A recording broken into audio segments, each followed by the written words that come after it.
Sur ce live.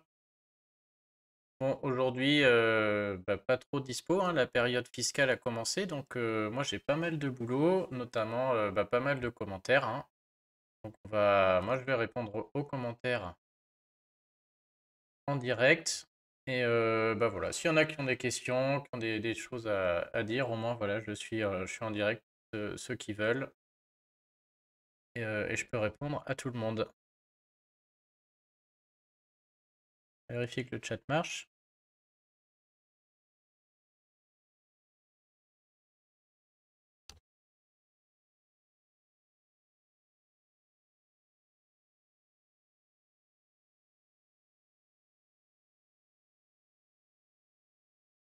Ok, ça a l'air pas mal.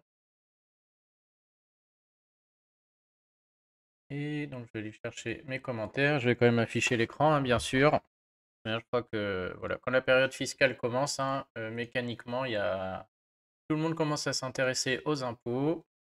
Et je crois qu'en 2 jours, là, vous allez voir, d'habitude, on a à peu près 30 commentaires 30 commentaires tous les 2 jours. Là, je crois qu'il y en a 70 depuis hier. Sûrement un peu de déchets, bien sûr, mais voilà, 70, il faut les traiter. Ok. Je les passe en revue avant d'afficher l'écran. Des fois, il y en a qui mettent leur nom ou autre. Donc, je vais quand même les supprimer avant de répondre à tout.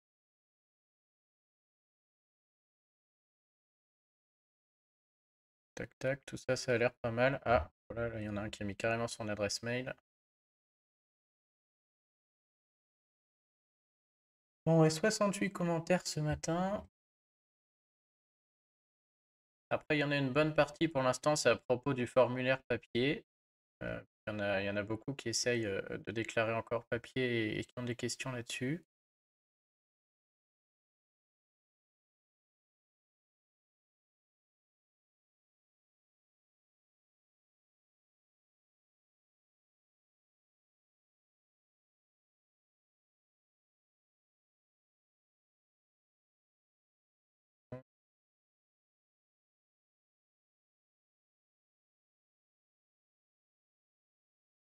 Ok, donc, signé. Il y a combien? Il y a 4 pages. Super.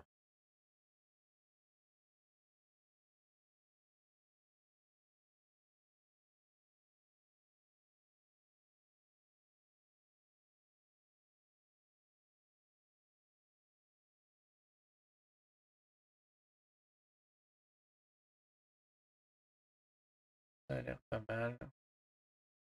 Ok, donc je pense que je suis prêt. Eh ben on y va. Allez, c'est parti. 12h30. Bon, j'ai pas tout vu, mais comme d'hab, c'est des questions, il y a un peu de tout, hein. Et d'habitude, on a plutôt de la succession, de l'immobilier. Là, il va y avoir beaucoup plus de fiscalité mécaniquement, hein. Allez, c'est parti. Alors, on va afficher ça, la capture commentaire. J'ai mon grand écran derrière.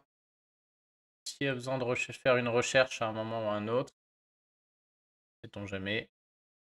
Donc aujourd'hui, j'ai mis en avant l'article sur les frais réels, hein. Ça, c'est vraiment l'incontournable. Donc voilà, si vous avez des gens concernés, là, il ne faut pas hésiter, hein. Il faut leur transmettre cet article.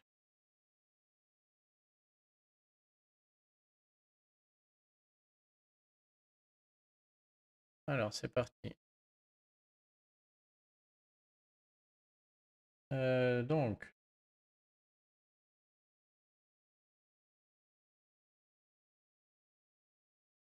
on y va. Bonjour, mon fils de 22 ans vit avec sa mère. Il n'est plus étudiant, il ne perçoit pas le chômage. Puis-je le rattacher avec moi en attente de votre réponse?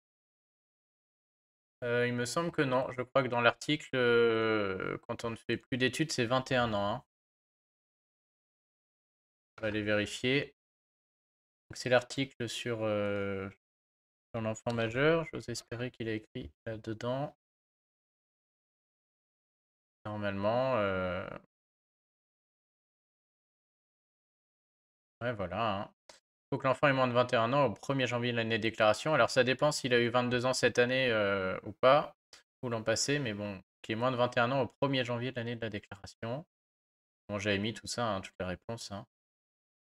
Donc tout ça, c'est dans l'article. Donc hop, bonjour, j'ai mis la condition d'âge dans l'article. S'il a plus de 21 ans au 1er janvier de l'année d'impôt, on ne peut pas le rattacher, hein.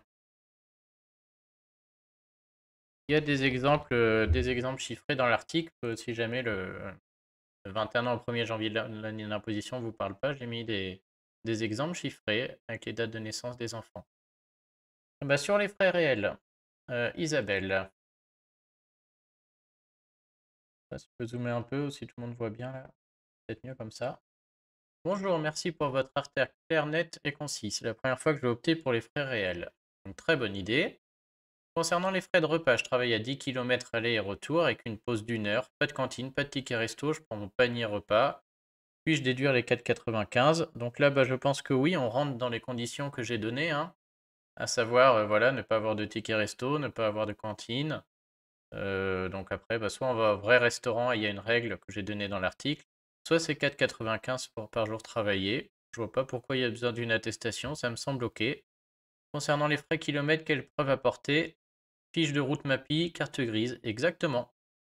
C'est tout bon, Isabelle, c'est exactement ça.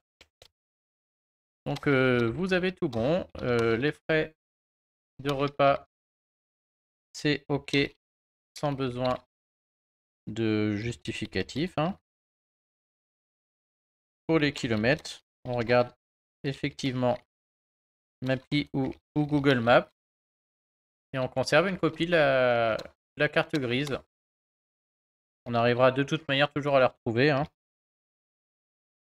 pour prouver les chevaux fiscaux de la voiture. Donc tout ça c'est bon.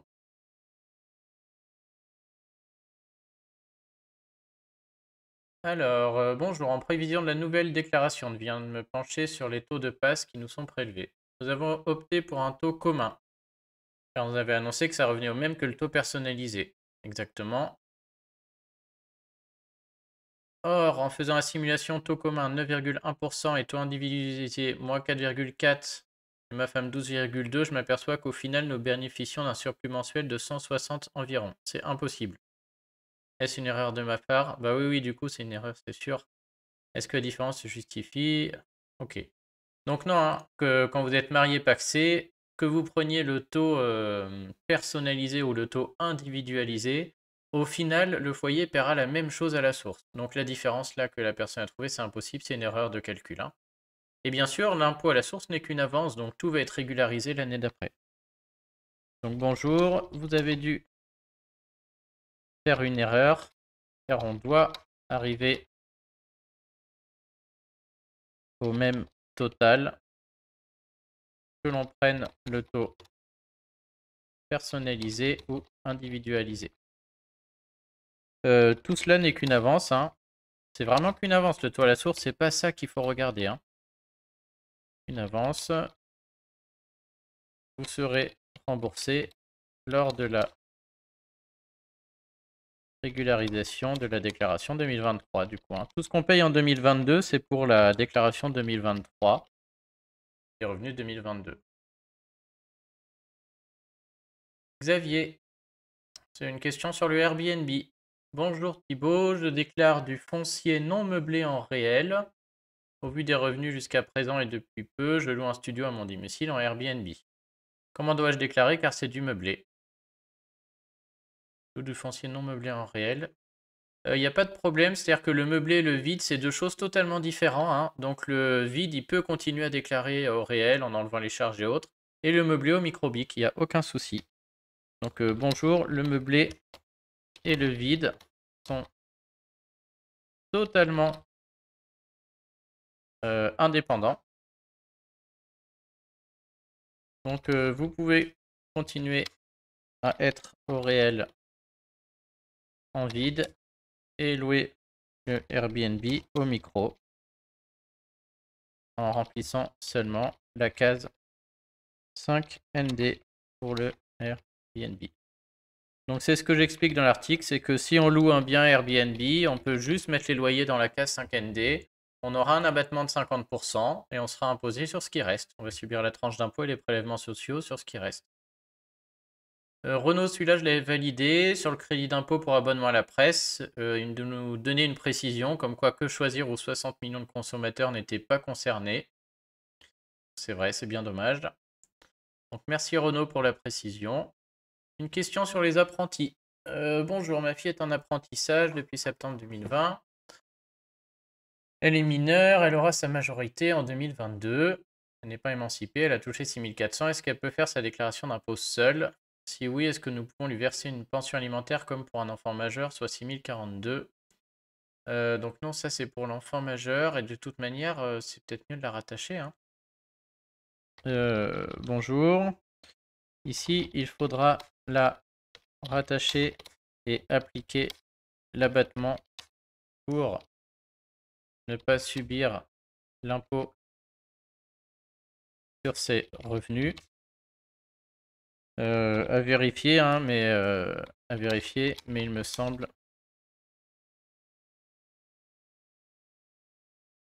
attendre 18 ans pour la détacher. Alors après, il y a peut-être une condition particulière que je ne connaîtrai pas. On n'est pas à l'abri, hein, je préfère être prudent, mais à mon avis, n'oubliez pas la réduction d'impôt pour frais de scolarité, surtout. Et éventuellement la caster si vous vivez seul.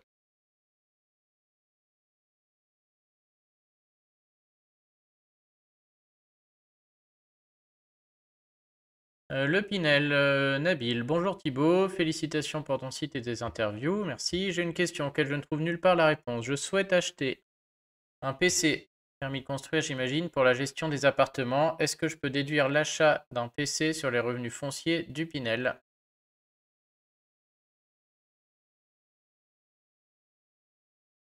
Ah non, du coup, c'est pas un permis de construire, il veut acheter un PC. Non, du coup, non, c'est pas du tout déductible, hein. Loin de là. Non, non, bien tenté. On va quand même orienter ce monsieur vers mon guide, puisqu'il y a d'autres sources d'optimisation, mais s'il me parle effectivement d'un ordinateur, non, c'est pas déductible. Les gens qui peuvent déduire comme ça, des fois on voit des gens qui disent qu'ils déduisent leur billet d'avion pour aller voir leurs biens, leur ordinateur. C'est les gens qui ont une SCI, donc rien à voir, une SCI à l'IS. Donc bonjour, non malheureusement, ce genre de choses n'est pas possible, sauf SCI à l'IS, ce qui n'est sûrement pas le cas sur un Pinel. Donc il y a d'autres optimisations, je vais l'orienter vers mon guide, celui-ci.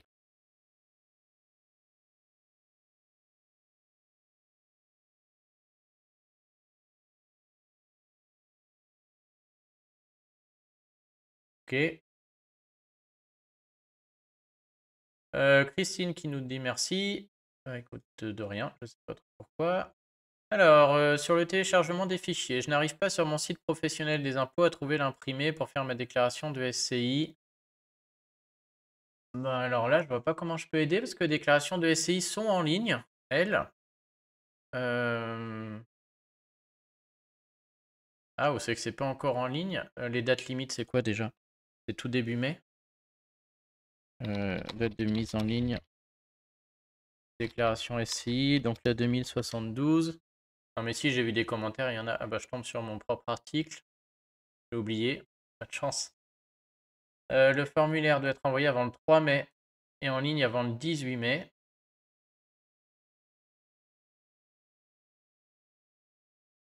Ouais, 18 mai, mais oui, normalement c'est en ligne depuis un petit moment, hein. Courant mars, ils ont mis les. Ouais, donc je sais pas ce qui bloque là, mais ouais, normalement c'est en ligne. Normalement, l'accès en ligne est possible. Alors si vous entendez un peu de bruit, je suis désolé, c'est la tempête à La Rochelle là. On a du vent, une mini tempête, donc ça bouge dans tous les sens.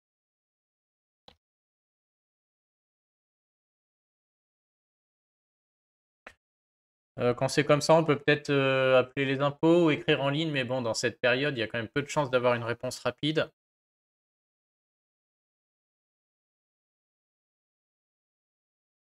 Écrire au fisc via la messagerie sécurisée. Il faudrait un de ces quatre que je fasse un tutoriel peut-être vidéo sur ces déclarations de SCI pour montrer comment faire l'accès, etc. Je vais me le noter, mais là, j'aurai clairement pas le temps pendant la période fiscale.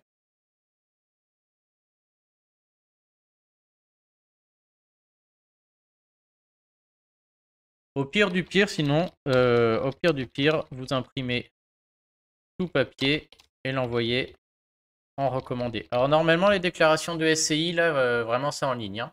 On n'a plus le droit, je crois, de faire papier. Mais bon, si vraiment vous ne trouvez pas, s'il y a un bug, un petit recommandé avec tous les formulaires papier, ça montre qu'on est de bonne foi. Et voilà, au moins ça se passe bien.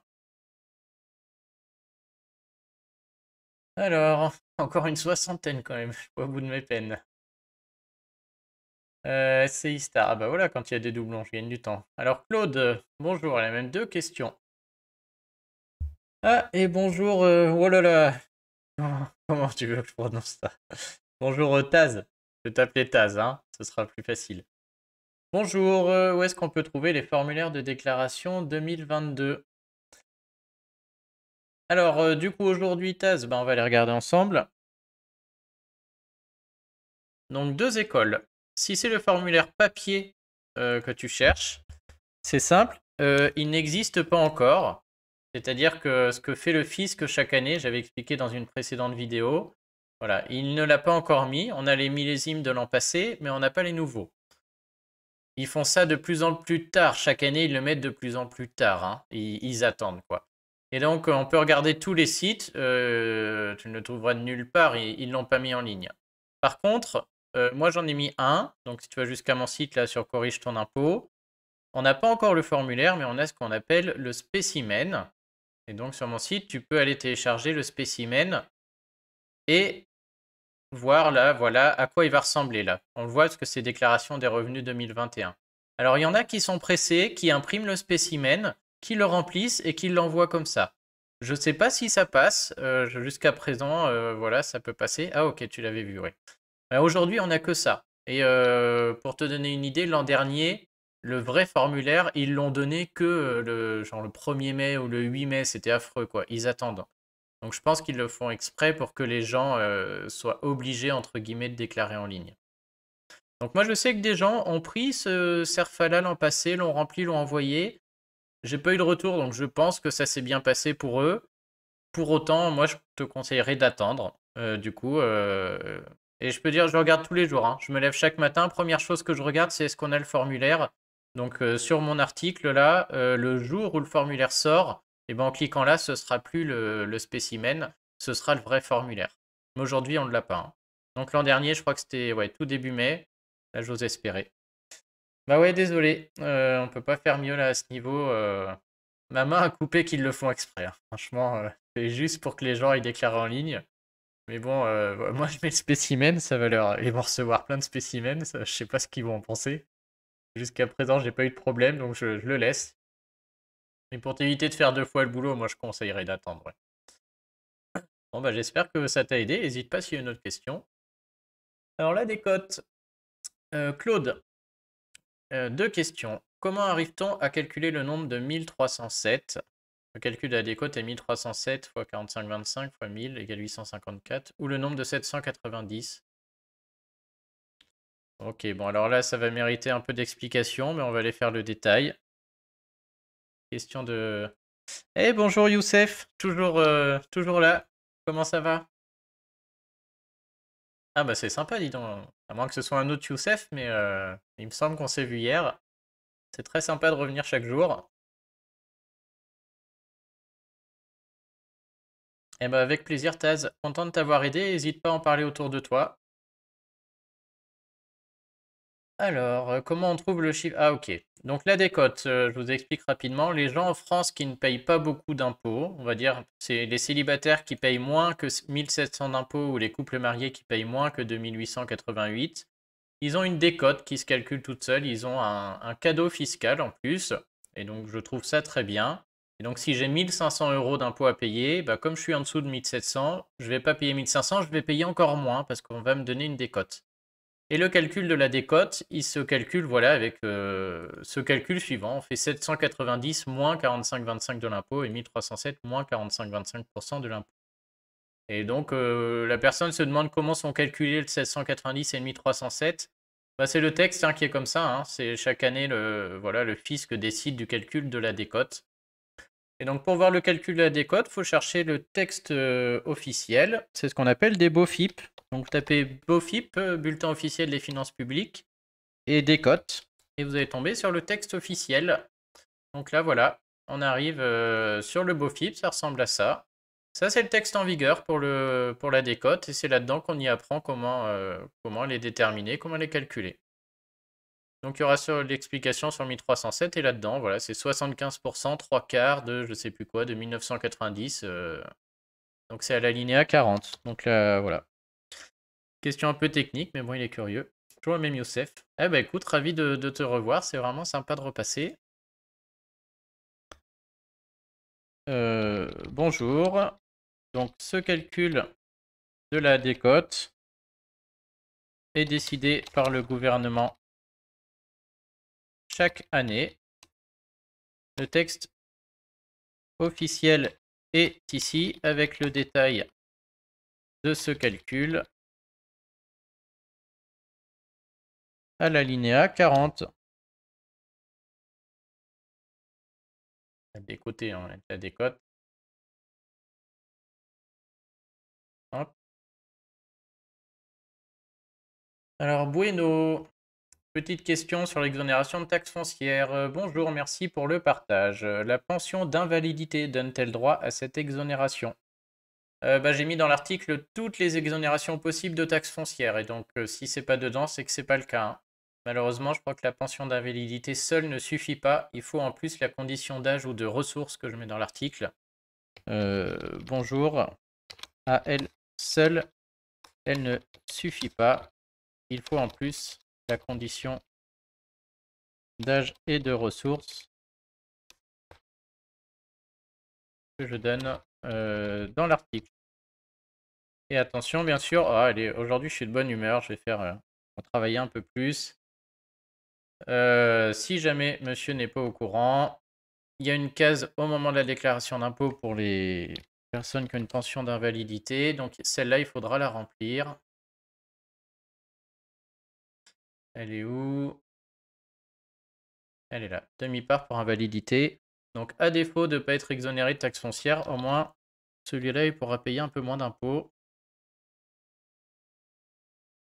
En revanche, pour l'impôt, vous avez sûrement le droit à une demi-part. Une demi-part, c'est jusqu'à 1 500 € d'impôt en moins, hein, donc à ne pas oublier. Alors, Katia, une question au sujet de la case T ou L. Donc là, c'est un incontournable. Hein. Je vous rappelle que si vous vivez seul avec des enfants, vous avez droit à la case T. C'est une demi-part, donc jusqu'à 1 500 € d'impôt en moins. Si vous vivez seul sans enfant, vous avez le droit à la case L. Si et seulement si vous avez élevé un enfant seul 5 ans. Et ça, c'est jusqu'à 1 000 € d'impôt en moins. Donc bonjour, concernant la case L, si je comprends bien, toute personne ayant élevé un enfant, déclaré parent isolé, percevant une pension alimentaire, pourra cocher cette case L dès que l'enfant sera parti quand il aura son propre avis, est-ce bien cela? Tout à fait, même pas besoin de perdre de pension alimentaire. Hein. Dès lors qu'on a eu un enfant seul pendant 5 ans, on a le droit à cette case L à vie, tant qu'on habite seul. Bonjour. Donc oui, dès lors qu'on élève seul un enfant 5 ans, on a le droit à la case L à vie après, tant qu'on habite seul. Donc là, ça concerne plein de gens. Je vous raconte pas le nombre de gens qui oublient de cocher la case L. C'est triste, hein, mais il y en a plein. Hein. Que là, qu'on est voilà, 50, 60, 150 ans, peu importe, on y a droit. Hein. Katia qui nous a fait un petit doublon. Question sur les frais réels. Bonjour, l'employeur vous envoie à la médecine du travail et paye pas les frais de kilomètres. Le médecin du travail vous envoie consulter un spécialiste, énormément de rendez-vous. Tous ces rendez-vous sont liés à la demande de l'employeur de l'envoyer à la médecine. Peuvent-ils être déclarés comme frais réels? Malheureusement, non, hein. Alors, peut-être, il n'y a rien dans le texte, de toute manière, ça c'est clair. Peut-être qu'auprès du fisc, on pourrait justifier le premier trajet de l'employeur à la médecine du travail. Et de toute manière, ça va, pour quelques kilomètres, ça va peut-être baisser l'impôt de 1 euro et encore. Mais après, tout le reste est lié quand même à la situation personnelle et du coup, ça ne passera pas. Donc, bonjour. Il n'y a rien dans le texte à ce sujet.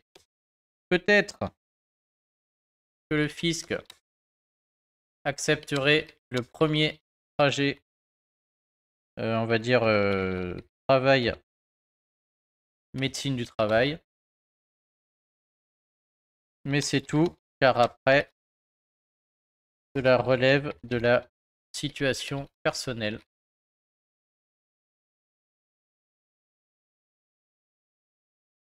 À moins de prouver que... Ouais, non, mais je vois pas dans quel monde ça passe. Hein. Non, non, ça passe pas. On déduit dans les frais réels, on déduit que les frais qui ont un rapport avec le travail. Alessandra, on revient sur une question sur la SCI, donc les gens qui louent un bien vide à travers une SCI. Bonjour, comment peut-on ne pas être imposé au maximum pour la taxe d'habitation d'un appartement qui est le bien de la SCI familiale qui ne rapporte aucun bénéfice? L'appartement de la SCI n'est pas loué, la SCI ne génère aucun revenu, mais la taxe d'habitation est maximale car le bien n'est pas loué. Du coup, la deux solutions, Alessandra, c'est d'aller dans la rubrique donc impôts, mais impôts locaux. Et il y a deux articles. Il y en a un qui liste toutes les exonérations possibles de taxes d'habitation. Et donc voir s'il y en a une qui vous correspond. Il est où? C'est celui-là. Autre solution, si ce bien n'est pas utilisé et vacant, c'est de demander la transformation de la taxe d'habitation en taxe sur logement vacant qui sera un peu moins élevée. Mais sinon, donc bonjour. Vous pouvez déjà voir tout ce qui existe pour être exonéré de taxe d'habitation.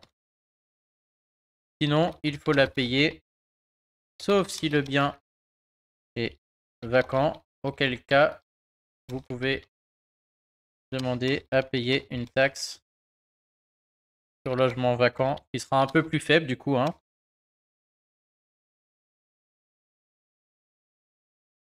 Mais sinon, il n'y a pas de solution. Hein.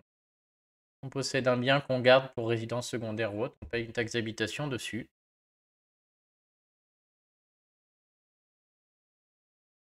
En fin de la page. Wow. Alors Guillaume qui s'est lâché là. Non, il est quelle heure? Il y a de la chance, Guillaume, j'ai un peu de temps. Alors sur les revenus fonciers, on va lire rapidement et on va voir ce qui se passe. Bonjour, fin 2020, j'ai acheté un appartement, j'ai fait des travaux. En 2020, en 2021. Avril 2021, locataire. J'ai déclaré les 7000 euros de travaux, ça c'est très bien, c'est ce que j'explique dans mon livre. On est obligé de déduire les travaux l'année où on les paie, et même si on n'a pas le loyer, on peut les déclarer tant qu'on n'habite pas le bien et qu'on le loue dès que possible. Et du coup, ça a été déduit directement de ses revenus. Voilà, un déficit entre 0 et moins 10 700, c'est d'abord déduit des revenus si ça vient des travaux et pas des intérêts. Donc tout ça, je l'explique dans mon livre. D'après le livre acheté chez vous, j'ai compris, ah bah il a acheté le livre, donc c'est pour ça qu'il a bien fait. Ça m'a permis de ne pas payer, mais par conséquent, je n'ai eu que 11%, alors pas de réduction, de déduction. Oui. Et en 2022, sur la déclaration, bah effectivement, il y a les loyers, et ça aurait été mieux. Il me dit que je n'aurais pas dû les considérer, mais les mettre... Non, tout ça, c'est impossible. Ok, donc c'est une bonne question, c'est très technique. Le problème de cette personne, c'est qu'elle a payé des travaux en 2020, et donc elle les a déduits en 2020, et en 2020, elle était dans une tranche faible. Ce qu'elle aurait voulu, c'est, au lieu de déduire ses travaux, les provisionner, les garder de côté pour les déduire que l'année d'après, là où elle arrive dans une tranche forte. Mais ça, c'est pas possible. Hein. On ne peut pas choisir. Bonjour. Donc, dans les faits, ça aurait été mieux d'attendre. Dans la pratique, c'est impossible et on ne peut pas choisir. Vous étiez obligé de les déduire en 2020 et il est impossible de choisir de les provisionner ou non. Donc non, là, clairement, ce n'est pas possible, hein. La seule manière d'optimiser aurait été de décaler le paiement en 2021. Seule chose qui vous aurait permis d'attendre pour décaler la déduction. Donc là, on retient la date de paiement. Une fois qu'on a payé, on est obligé de déduire. Et au niveau de la déduction, on n'a pas le choix. Même si on préférerait provisionner plutôt que d'enlever des revenus, on ne peut pas choisir. Et c'est automatique. Donc il n'y a rien à faire ici. Guillaume, désolé. BG. Bonjour, votre site donne de superbes infos. Est-ce qu'il y a une différence entre le RFR, le revenu fiscal de référence, donc c'est l'objet de l'article, et la rémunération nette fiscale? Je ne sais pas ce que c'est que la rémunération nette fiscale.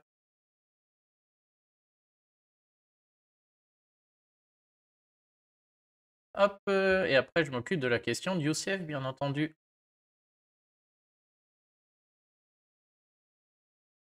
Qu'est-ce que c'est que ça, la rémunération nette fiscale? L'assiette d'application est constituée du montant net imposable. Oui, bah c'est ce que je donne de l'article, c'est le revenu net imposable.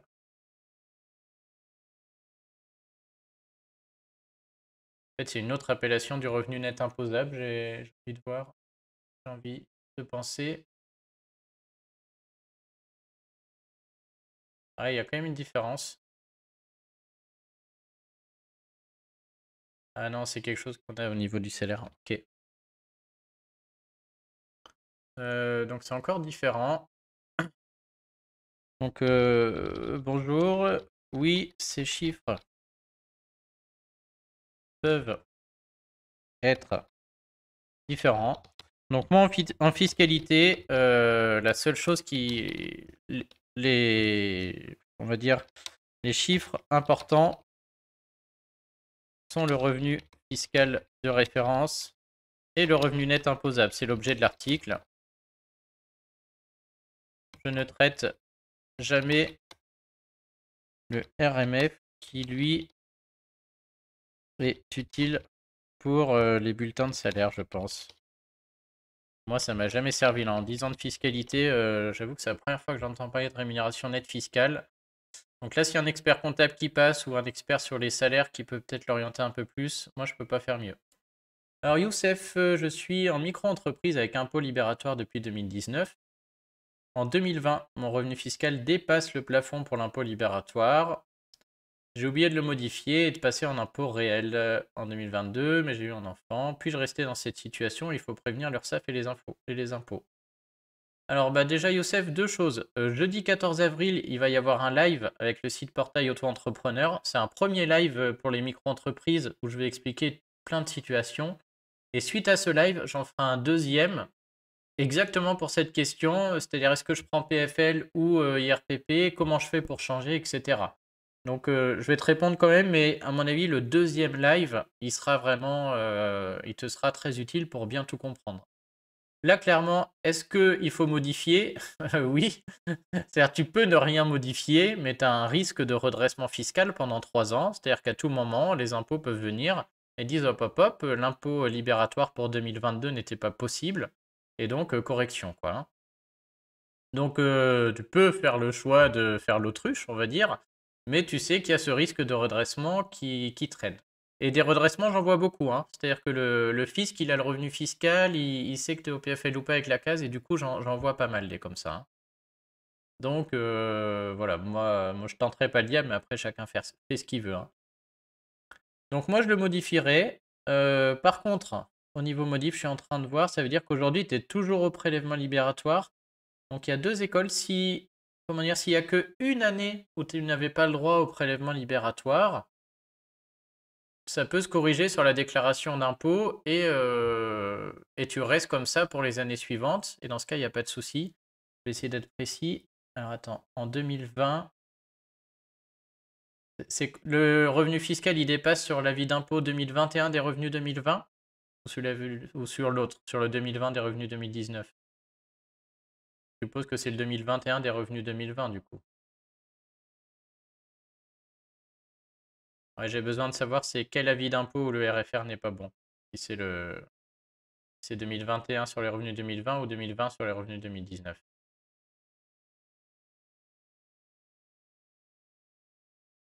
Pas si là j'ai plus rapidement le chat. Ouais, ok. Donc effectivement, toute l'année 2022, le prélèvement libératoire est pris mais à tort. Et pour l'année 2022, il faudrait être en fait à l'impôt sur le revenu. Donc moi, ce que je ferais, si, comment dire, si ton avis d'impôt 2022, lui, est correct et que tu as le droit au prélèvement libératoire du coup en 2023, j'y resterai. Et par contre, au moment de la déclaration 2023 des revenus 2022, celle-là, il faudra la corriger en disant attention, sur toute l'année 2022, j'étais au prélèvement libératoire. Et donc, il y a une case qui est la case 8UY où on peut mettre tout ce qu'on a payé au prélèvement libératoire et demander à être remboursé. Donc, toute l'année 2022, tu mets ce que tu as payé au prélèvement libératoire dans cette case 8UY et il te rembourse. Et en contrepartie, bien sûr, au moment de la déclaration d'impôt 2023 des revenus 2022, tu remplis ton chiffre d'affaires dans la case correspondante à l'impôt réel et tu vas payer l'impôt réel sur les revenus 2022 à ce moment-là à l'impôt normal, quoi. Donc en fait, si tu as le droit au prélèvement libératoire l'an prochain, moi j'y resterai, je continuerai comme ça. Et par contre, sur la déclaration d'impôt 2023, il faudra bien tout corriger. Demander à être remboursé du libératoire payé à tort en 2022 et payer l'impôt de manière normale sur le revenu pour l'année 2022. Mais tout ça peut se faire sur la déclaration d'impôt de l'année 2023, sans problème. Donc moi je ferai ainsi. Si par contre, tu n'as plus le droit au prélèvement libératoire, même avec l'enfant, là, si, voilà, si tu vois que sur l'avis d'impôt 2022, tu dépasses encore le plafond, et attention, le plafond, il a baissé, là, il faut arrêter. Il faut prévenir l'URSSAF tout de suite et faire comme j'ai dit l'an prochain, et à partir des années suivantes, tout sera régularisé en réel, quoi. Alors, Florence, j'ai fait des travaux. N'hésite pas, Youssef, si c'est pas clair, je la refais ou je refais un autre exemple, bien sûr, il n'y a pas de souci. J'ai fait des travaux dans un appartement que je loue. Je profite que le dernier locataire soit parti. Je vais donc continuer de payer les charges que je ne pourrai pas répercuter sur un locataire puisque l'appartement est vide. Puis-je déduire en frais réels ces charges? Oh, ça je ne sais pas.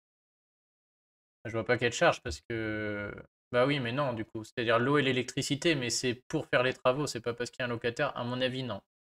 Je suis pas certain, mais... Donc bonjour, je ne suis pas certain, mais je pense que non. Car l'eau et l'électricité payées ne le sont pas pour... Oui, mais pour faire les travaux. Vous pouvez toujours interroger... Faut peut-être le coup d'interroger le fisc sur la messagerie sécurisée, mais...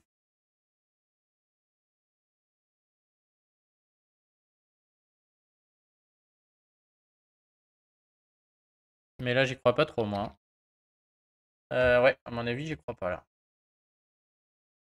Au niveau des successions, ça l'est pas mal. J'ai hérité d'une assurance vie d'un grand cousin, je suis 5e degré, quel est le taux de fiscalité? Bah là, on s'en fiche de la succession, ça va dépendre de l'assurance vie. Ah oui, bah selon l'assurance vie, ça peut être important, mais hop, donc j'ai un article sur la fiscalité de l'assurance vie, et je peux pas répondre comme ça, puisque ça dépend de la date d'ouverture de l'assurance vie, etc. Hop, et je reviens à Youssef après. Alors, et où ma fiscalité de l'assurance vie au décès, bien sûr.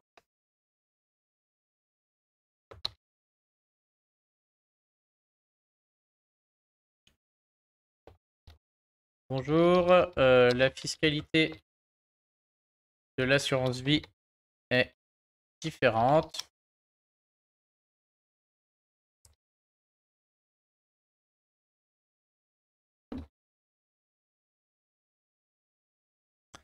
Donc Youssef, la case, attends, je vais te le mettre, il y a un article où j'explique ça.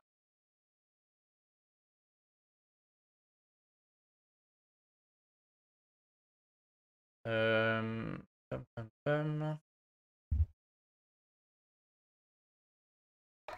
Donc c'est 8UY, mais bouge pas, je vais t'envoyer l'article, voilà.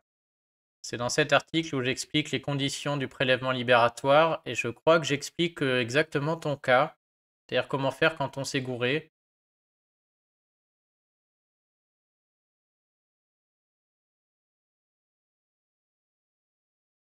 Ouais, j'avais même mis un exemple de courrier, mais toi, t'en as pas besoin parce que tu vas rester au prélèvement libératoire si jamais il est bon pour l'année d'après. Voilà. Hop, il faut indiquer les sommes payées à tort par la micro-entreprise au prélèvement libératoire l'année passée dans la case 8UY. Et donc pour l'avoir, il faut cocher réduction et crédit d'impôt à l'étape 3. En cochant réduction et crédit d'impôt à l'étape 3 de la déclaration, la case 8UY apparaît. Et voilà. Et donc je donne un exemple ici là. Regarde, je crois que ça correspond pile au tien. Monsieur corrige ton impôt se rend compte en mars 2022 qu'il est au prélèvement libératoire alors qu'il n'y a pas droit. Il a déjà payé 3 000 € au prélèvement libératoire en 2022. Donc lui, il écrit à l'URSSAF pour annuler l'option, parce que lui, il sait que dans le temps, il pourra plus y être. Toi, tu le gardes parce que tu penses que tu y as droit l'an prochain. Imaginons le temps que son dossier soit traité, il paye encore 2 000 € de prélèvement libératoire en 2022. Donc sur la déclaration de l'année en cours, 2022 sur les revenus 2021, il n'a rien à faire de particulier parce qu'on traite 2021. Sur la déclaration 2023 des revenus 2022, là, il va tout finaliser. Donc d'abord, il va déclarer son chiffre d'affaires 2022 dans la case réservée aux micro-entreprises via la déclaration d'impôt. Il paiera ainsi l'impôt pour toute l'année 2022 puisque ça va s'ajouter dans son revenu imposable et passer dans les tranches. Et par ailleurs, attention, il mettra bien 5 000 dans la case 8 UY, puisqu'il doit être remboursé du prélèvement libératoire qui a été pris à tort. Donc voilà, je pense que cet article-là est parfait. Je le mets là. Alors ensuite, Claude. Ah bah le même. Hop.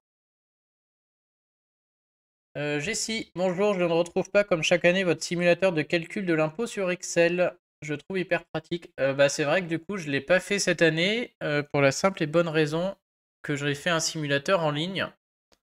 Donc c'est le même, hein, sauf que il est plus facilement accessible. Donc, je vais lui donner. C'est la même chose, hein, Jessie. Les cases qu'il y avait dans mon simulateur Excel sont là. Hein. Et en plus, il est beaucoup plus complet parce que j'ai mis les demi-parts, j'ai mis les gardes alternés. J'ai mis toutes sortes de revenus, les réductions et crédits d'impôt, donc il est encore plus complet que mon fichier Excel et il marche tout pareil. Hein.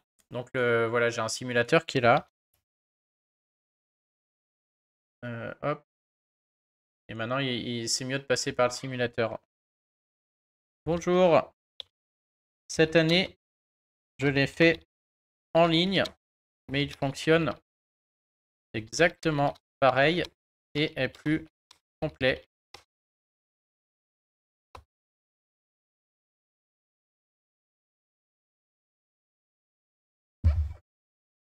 Ah bah, je t'en prie, Youssef, avec plaisir.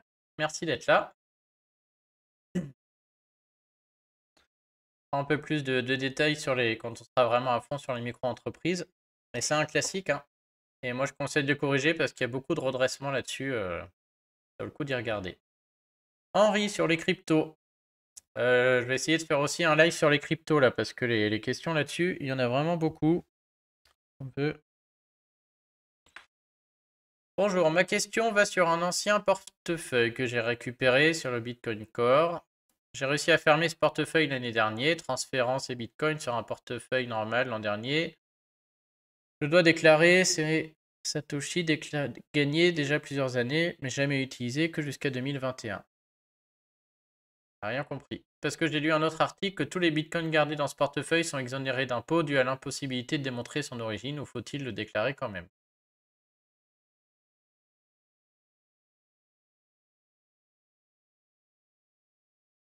Un ancien que j'ai récupéré sur Bitcoin Core. Alors celui-là, je sens que je vais répondre en langue de bois parce que je ne vois pas. Et j'aime pas trop ces questions-là du j'ai lu quelque part, il paraît que. Moi, j'aime bien avoir la source là parce que 9 fois sur 10, en fait, c'est du flan. Alors maintenant, s'il a raison et que. Faudrait que je regarde, mais je vois pas dans quel monde on va être exonéré de plus-value sur du Bitcoin. Hein. Franchement. Henri, hop, on va faire simple, je vais lui demander sa source et je répondrai s'il me répond. Bonjour. Avant que je vous réponde. Pouvez-vous m'indiquer votre source? Je préfère quand même vérifier, hein, je peux me tromper. Je suis ouvert à mais je veux bien savoir où est-ce qu'il a trouvé ça quand même avant d'y répondre, hein. Et si c'est le cas, ça va mériter un article, puisque si certains peuvent être exonérés de flat tax sur des bitcoins, ouais, je vais en faire un article complet, hein. Même moi, je veux bien être au courant. Bonjour Pépin le Bref, bienvenue. N'hésite pas si tu as une question ou une remarque, c'est avec plaisir. Merci de passer en tout cas, c'est sympa. Youssef, pour le 14 avril, j'ai pas encore l'heure. Je vais essayer de le faire avec le site Portail Auto-entrepreneur, comme ça, bah, déjà il y a plein de micros qui pourront suivre et qui seront au courant. Et ce sera un peu plus animé. Eux, ils vont envoyer quelqu'un qui pourra me poser. Ils récoltent des questions fréquentes, etc. Comme ça nous fera un peu plus de monde. Donc j'ai pas encore l'heure. Dès que je l'ai là, je le mettrai sur live. Je vais essayer de faire entre midi et deux parce que c'est là où c'est le plus facile, je pense, pour les gens. Donc je vais voir avec eux si, voilà, si midi 30, ça peut leur aller. Ce qui est sûr, c'est que lundi, je serai là comme d'hab entre midi et deux. Et mardi, et je pense que là, j'aurai l'heure. Mais là, je sais pas encore. Et celui-là, de toute manière, le replay sera sur YouTube si besoin. Nadia, bonjour, je suis française, revenue en France en novembre 2021. Je fais ma première demande papier d'impôt. Quand est-ce que je vais recevoir mon avis de non-imposition? En général, ils mettent quand même 2-3 mois, hein. Donc je sais que ce document, ils en ont besoin. On en a souvent besoin, mais ça met un peu de temps. Bonjour. En général, il faut attendre fin juillet ou début août pour l'avoir. Je lui dirais bien d'aller aux impôts pour les accélérer un peu, mais en pleine période fiscale, j'y crois pas, hein. Je pense que là, il faut déjà faire la déclaration en format papier ou en ligne, attendre que ce soit traité. Parfois en ligne, ça sort tout seul. Par contre, ça j'avais oublié, si vous pouvez déclarer en ligne, il est possible, j'avais oublié, que le logiciel le sorte directement. Donc là, ça vaut peut-être le coup d'obtenir rapidement le numéro fiscal pour déclarer en ligne. Et ouais, je crois que sur des avis de non-imposition, le logiciel le sort cash et on gagne du temps. Marie. Marie, merci pour votre dernière réponse. Le problème, c'est que je la vois pas, donc j'espère que ça va être une nouvelle question. Concernant le déficit foncier, je me pose encore la question suivante. Je peux payer les travaux que je vais réaliser dans le bien qui sera mis en location en 24 mois sans frais. La facture payée ne sera transmise qu'à la fin. Comment vais-je justifier les paiements auprès du fisc avec les relevés de compte, etc. Oh, pas de problème, hein. De toute manière, on déclare et on donne les justificatifs que s'il y a un contrôle. Et le contrôle, il arrivera que 1 ou 2 ans après. Donc, pas de souci. Bonjour. Aucun souci, il ne faut pas mettre les justificatifs lors de la déclaration. Il faut les conserver pour un futur contrôle qui n'arrivera pas avant plusieurs mois, si jamais il y en a un. Et d'ici là, bah, vous aurez vos documents.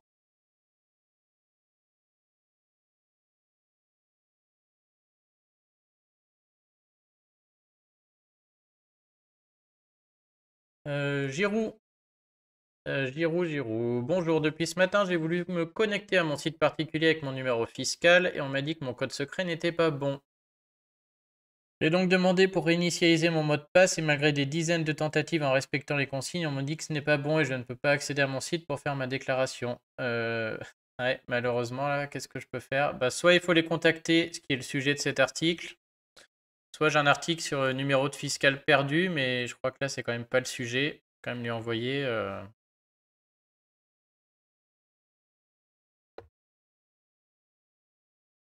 Un numéro d'accès en ligne perdu, mais là, je pense que cette personne, elle a l'accès en ligne. Et là, j'aimerais pas être à la place de Giroud, c'est le début de l'enfer. Bonjour, malheureusement, il n'y a pas 50 options.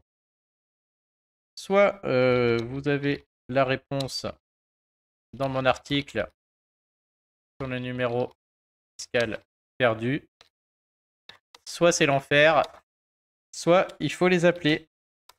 Alors ça peut aller vite, hein. Si vous tombez dessus au téléphone, un mec compétent, il va vous remettre tout ça en ligne très rapidement, quoi. Il va vérifier que c'est vous, etc. Pour être aidé. La difficulté, c'est de les avoir en ligne, et en ce moment, surtout début de la période fiscale, ça va être très compliqué, mais il n'y a pas d'autre solution là, hein. Une fois que c'est bloqué, faut que ça repasse par chez eux. Ils savent très bien faire, mais il y a énormément de gens qui les appellent, donc forcément, ça va être difficile. Peut-être essayer d'appeler au tout début très tôt, hein. Michel, merci. Je vis seul depuis 15 ans, avec ma fille âgée, aujourd'hui de 24 ans. Elle est étudiante, je la rattache, bien qu'elle soit en colocation dans une autre ville. Puis-je cocher à la fois parents isolés et rattachement enfant majeur? Tout à fait, il n'y a pas de problème, hein. Je vais lui envoyer quand même l'article où j'explique comment on optimise l'enfant majeur. Parce qu'il y a aussi d'autres. Faut pas oublier les frais de scolarité, de faire le test de la sortir pour déduire la pension. Et dans l'article, j'explique qu'on a le droit à la casse-T, parents isolés. Hop, donc on y va. Bonjour, c'est tout à fait possible. Je vous conseille de lire cet article pour tout optimiser.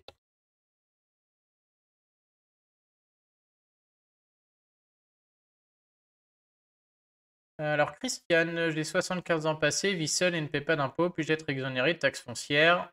Donc j'ai mis toutes les conditions dans l'article, hein. Bonjour. J'ai mis toutes les conditions dans l'article. Donc il y a une condition de ressources en plus, hein.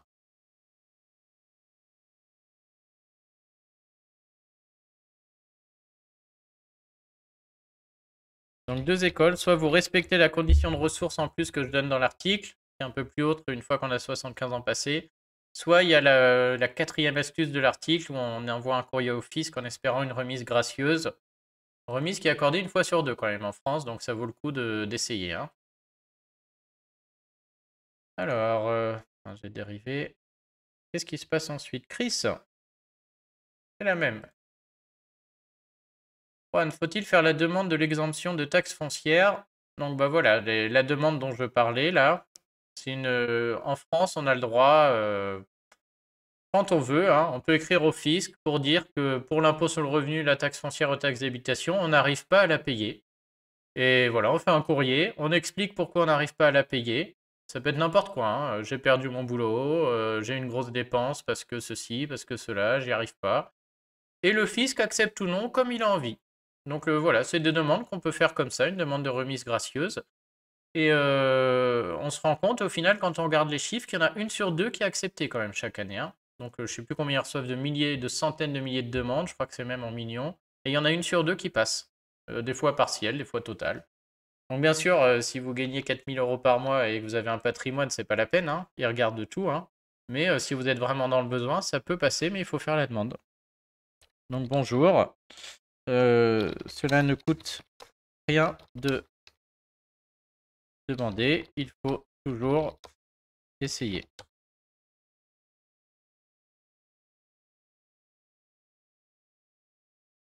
Alors, la réduction d'impôt maison de retraite.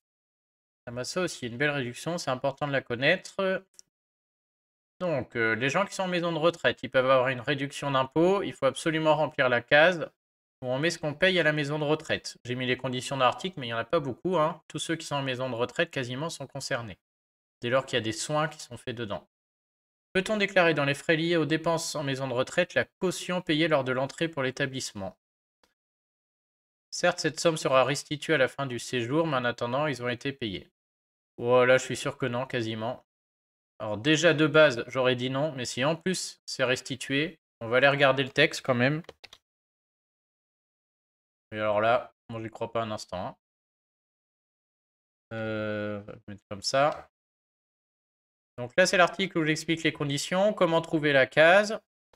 D'ailleurs, Youssef, si tu es encore là, la case 8UY dont je parlais tout à l'heure, c'est ça, hein, il faut cocher ça, là, pour faire apparaître toutes les cases des réductions et crédits d'impôt. Hop, et on va aller voir, est-ce que j'ai bien mis le texte en vigueur? Ah, j'allais dire non, mais oui, si, je l'ai mis là, quand même. Et on va voir si là-dedans, ça parle des frais de caution. Pas du tout. Donc, à mon avis, c'est non, hein. Personne concernée, personne dépendante, établissement concerné. Ah, c'est la nature des dépenses. Mais non, je sais même pas pourquoi je m'embête. En plus, elle est remboursée, donc non, non. Dépenses prises en compte. Dépenses liées à la dépendance. Prestations d'aide et surveillance aux actes de la vie. Hop.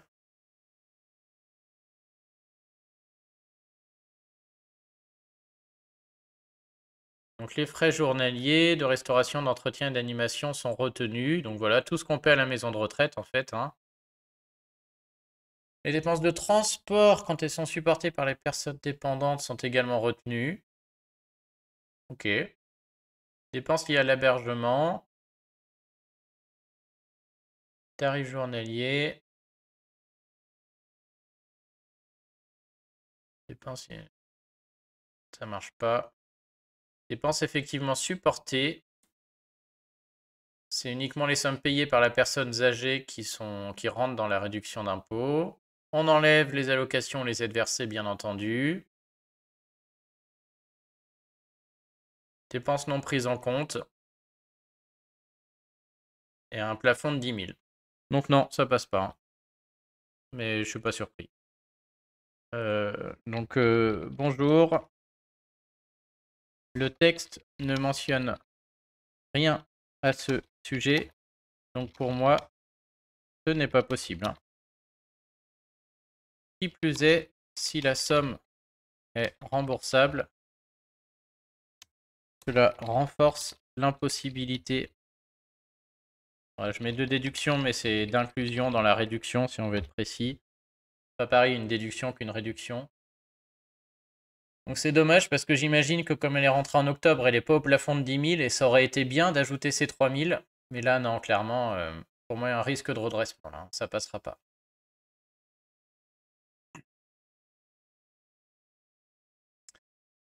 Ouais, Youssef, c'est pour des, comment dire, c'est pour des réductions, mais la 8UY, elle est faite pour corriger ceux qui ont pris le prélèvement libératoire à tort. Elle est faite exprès. Donc elle apparaît, je crois, avec ces cases-là, hein. Elle apparaît en cochant cette case-là. Ça fait apparaître les réductions et crédits d'impôt et ça fait apparaître la 8UY tout à la fin. On le verra pendant le live avec les micro-entreprises. J'irai carrément voir sur mon espace en ligne et il faudra que je monte cette case qui est indispensable pour les micro-entreprises. Et donc pendant le live, je montrerai comment y accéder. Donc si je me gourre et qu'elle a changé ou que c'est plus avec ça, ben, on le saura, mais de mémoire, ça passe comme ça. Claude, bonjour, de 89 à 99, divorcé et vivant seul. Ma fille en 76 était rattachée. Donc elle était seule pendant 10 ans. Ok. Donc la case T était cochée. Ensuite, j'ai vécu en couple marié, puis veuve. Je vis donc seule à présent. J'aimerais savoir si rétroactivement aujourd'hui, je peux bénéficier de cette demi-part pour avoir... Alors pas rétroactivement, mais maintenant la case L est possible. Bonjour. À partir du moment où vous vivez seul et où vous avez élevé un enfant seul 5 ans, la case L est possible chaque année. Alors, je ne l'ai plus en mémoire, je ne sais plus si la case L, quand on est veuf, marche. Je me demande si case L plus veuf, c'est du... si elle n'est pas directement incluse dans la case... Alors, ils ont enlevé l'avantage de la part des veufs, mais ils ont inclus la case L dedans. Bon, je vais rien mettre parce que je peux me tromper, mais à mon avis, je crois qu'être veuf et avoir la case L, c'est pareil. Bon, faut la cocher, ça mange pas de pain. Je sais jamais. Alors, oh purée, encore 39. La période fiscale, mais là, franchement, je pense qu'à chaque fois que je réponds à un commentaire, il y en a un autre qui pop. Je vais pas m'en sortir. Marianne, bonjour, puis-je déduire les frais kilomètres du trajet maison-crèche et crèche-travail pour les impôts? Non.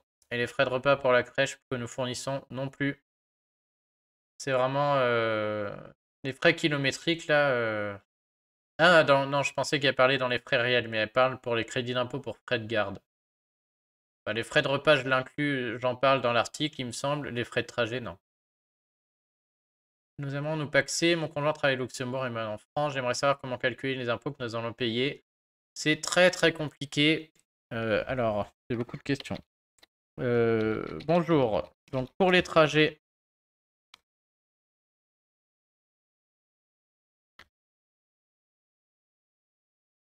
ce n'est pas possible. Et pour les repas, je l'évoque dans l'article. Pour la simulation, là il faut trouver un spécialiste puisque spécialiste de la convention fiscale entre la France. C'est des problématiques compliquées, hein. On a des règles fiscales différentes pour chaque pays. C'est un enfer de faire les bonnes choses.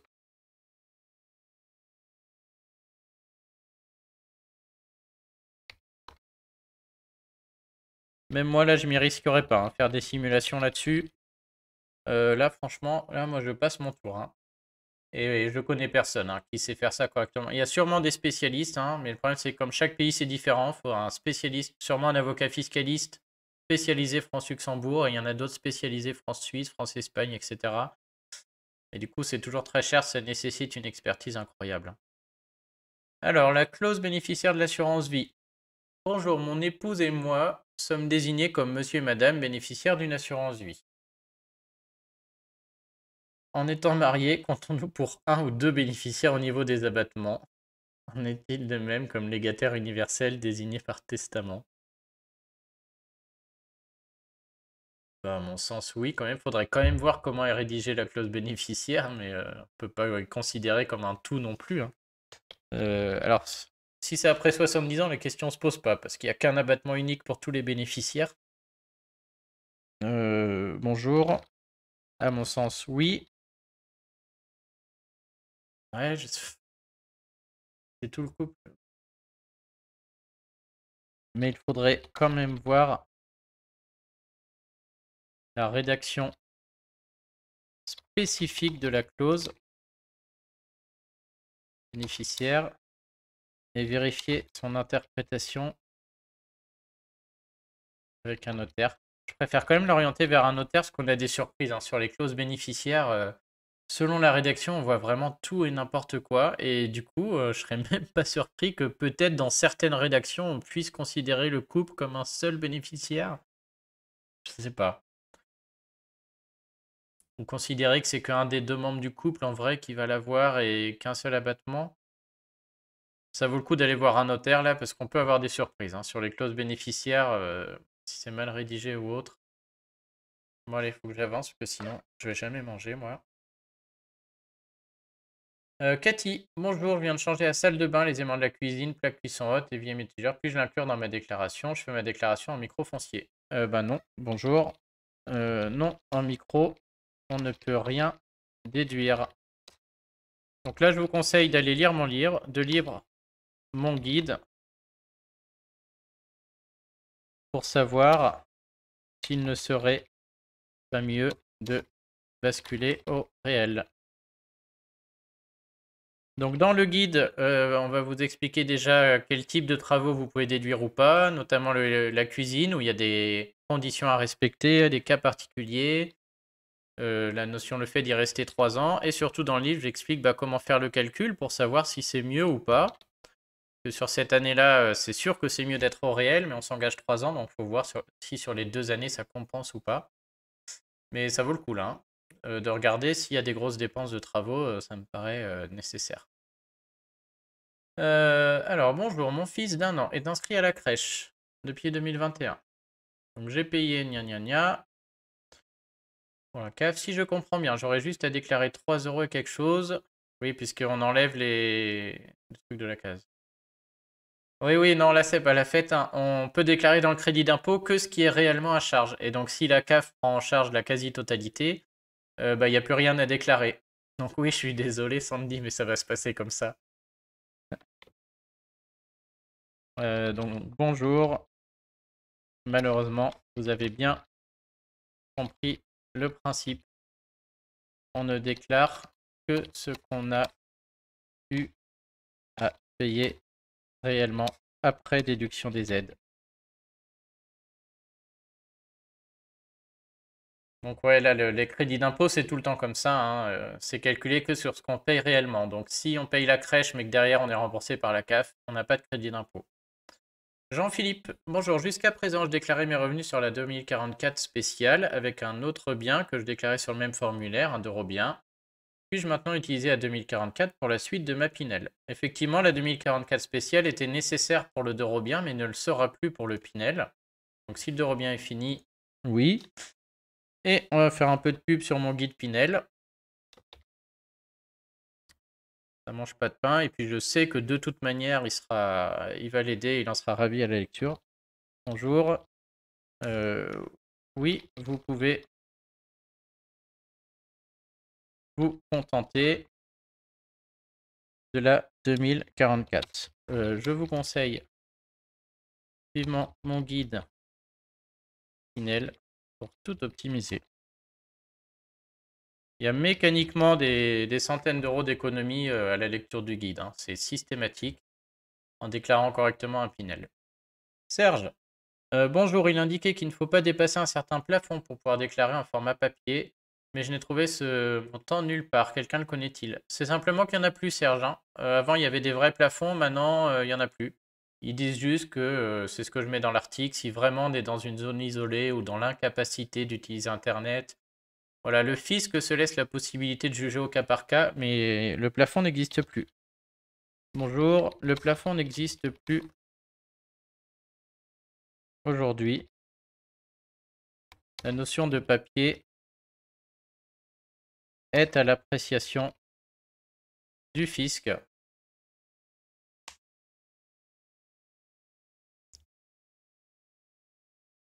Ah ouais, là, bah alors là, Pépin, sans problème. Hein. De toute manière, on va faire simple. Vous n'avez qu'à prendre le guide et s'il vous sert pas, je serais même prêt à le rembourser. Hein. C'est impossible qu'il ne serve pas. Et je ferai sûrement des lives sur le Pinel. Hein. Je ne sais pas encore quand, mais je vais préparer une session exprès Pinel. On ne pourra pas tout évoquer en 1 heure ou 2, hein. Mais voilà, pour répondre un peu aux questions et autres. Donc c'est noté dans ma to-do list. Je vais essayer de faire ça. Et à noter que si vous ne l'avez pas acheté, je vous conseille de l'acheter aujourd'hui parce que d'habitude en avril, je le passe à 10 € plus cher. Donc il va passer à 49 €. Faut que je fasse ça dans la journée. Donc je peux en profiter pendant que je suis occupé, mais en période fiscale, il est à 49 €. Et voilà. Et les seules conditions connues sont celles que je donne dans l'article. Ah bon? Ah bah c'est qui? Ah bah... je promets pas de me rappeler, parce que des formations, c'est vrai que j'en ai donné des centaines, mais tu veux mettre ton nom et ton prénom, dis toujours, peut-être je me rappellerai. Il faudrait mettre la banque avec. Entre Crédit Mutuel, Crédit Agricole et les banques postales. Ah, j'avais déjà mon numéro. Je devrais le mettre pour mes formations. C'est vrai que quand je donnais des formations, j'avais un petit Calimero en figurine qui me servait quand certains étaient sur le portable ou discutaient trop ou faisaient trop de bêtises pendant ma formation. Et ben ils se prenaient le Calimero. Je leur donnais le Calimero. C'est un bon moyen de rigoler un peu et de faire en sorte que ça reste calme. La limite, voilà, bah 2016, j'ai peut-être ouais, j'ai peut-être oublié, mais c'est pas sûr. Ok. Mais du coup, t'embête pas si t'as toujours mon mail et dans le mail que j'avais envoyé à l'époque, tu me passes un petit message par mail et je t'envoie le guide avec plaisir. On va pas l'acheter non plus du coup. Repasse-moi un petit mail et peut-être que je remettrai. Première, il y a un 2016, c'était dans mes toutes premières formations. Crédit Mutuel, c'était du droit de la famille, peut-être plutôt. Bonjour. Alors, Josiane qui se demande si elle va recevoir une déclaration papier, pas sûr. Hein. Bonjour. Ce n'est pas certain. Maintenant, il faut sûrement imprimer. En général, il faut l'imprimer. Et donc aujourd'hui, la déclaration papier, qu'est-ce que j'ai trafiqué encore? La 2042, mon truc est là.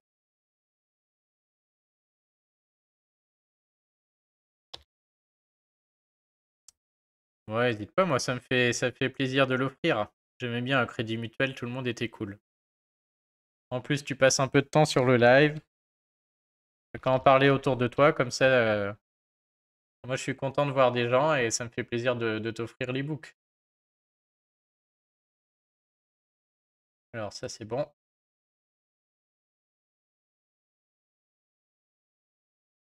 J'aurais dû m'en douter quand, avec Pépin le bref du terroir. Ça venait de Vendée cette histoire. T'es sûr.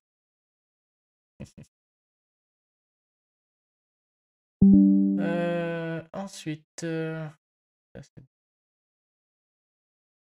donc Josiane, ça c'est bon. Je reçois un journal quotidien distribué par le facteur. On vient de me dire que ce n'était pas un abonnement, mais un forfait que je réglais mensuellement, donc pas de crédit d'impôt. Si, hein, parce que comment dire, bonjour, si le journal est éligible et que vous payez par mois, mais que vous gardez l'abonnement plus de 12 mois, donc plus qu'un an, alors le crédit d'impôt est possible, hein. Il y a la notion d'annuel, mais dans le sens de rester fidèle au journal pendant un an, donc normalement ça doit passer, hein. Oh là là. Ok. Renaud. Bonjour Renaud, bienvenue.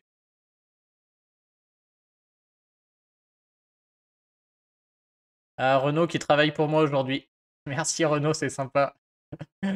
J'enverrai ton chèque comme prévu. Bon bah en tout cas, je suis ravi que le guide ait servi. Ça c'est vraiment super. Alors, Sylvie, bonjour, j'ai acheté votre e-book. On passe de Renaud qui a tout compris avec mon guide à Sylvie qui ne comprend pas tout avec mon guide. Donc, comme quoi, il va falloir que je fasse quelques précisions quand même. Je ne comprends pas comment déclarer la première fois la 2044. Je m'explique, j'ai acheté le bien signature en 2021, j'ai obtenu mon prêt, j'ai commencé à payer l'assurance, le bien sera livré en 2023. Il est indiqué dans le guide que je dois créer un déficit foncier même si j'ai pas de loyer, puisque le bien n'est pas achevé, pour générer du déficit. Du coup, j'ai généré comme indiqué le formulaire 2044 et il faut remplir la ligne 250 avec les intérêts, l'assurance, les commissions, les frais d'ouverture, etc. Donc tout ça, c'est tout bon. Et je les mets sur cette ligne 250 et je fais le détail dans l'annexe. Tout à fait. J'ai également réglé des frais de courtage, je les indique aussi. Donc ça, c'est dans le guide, hein. Il y a un petit question-réponse sur les frais de courtage. Les frais de caution non récupérables, tout ça, c'est dans le guide.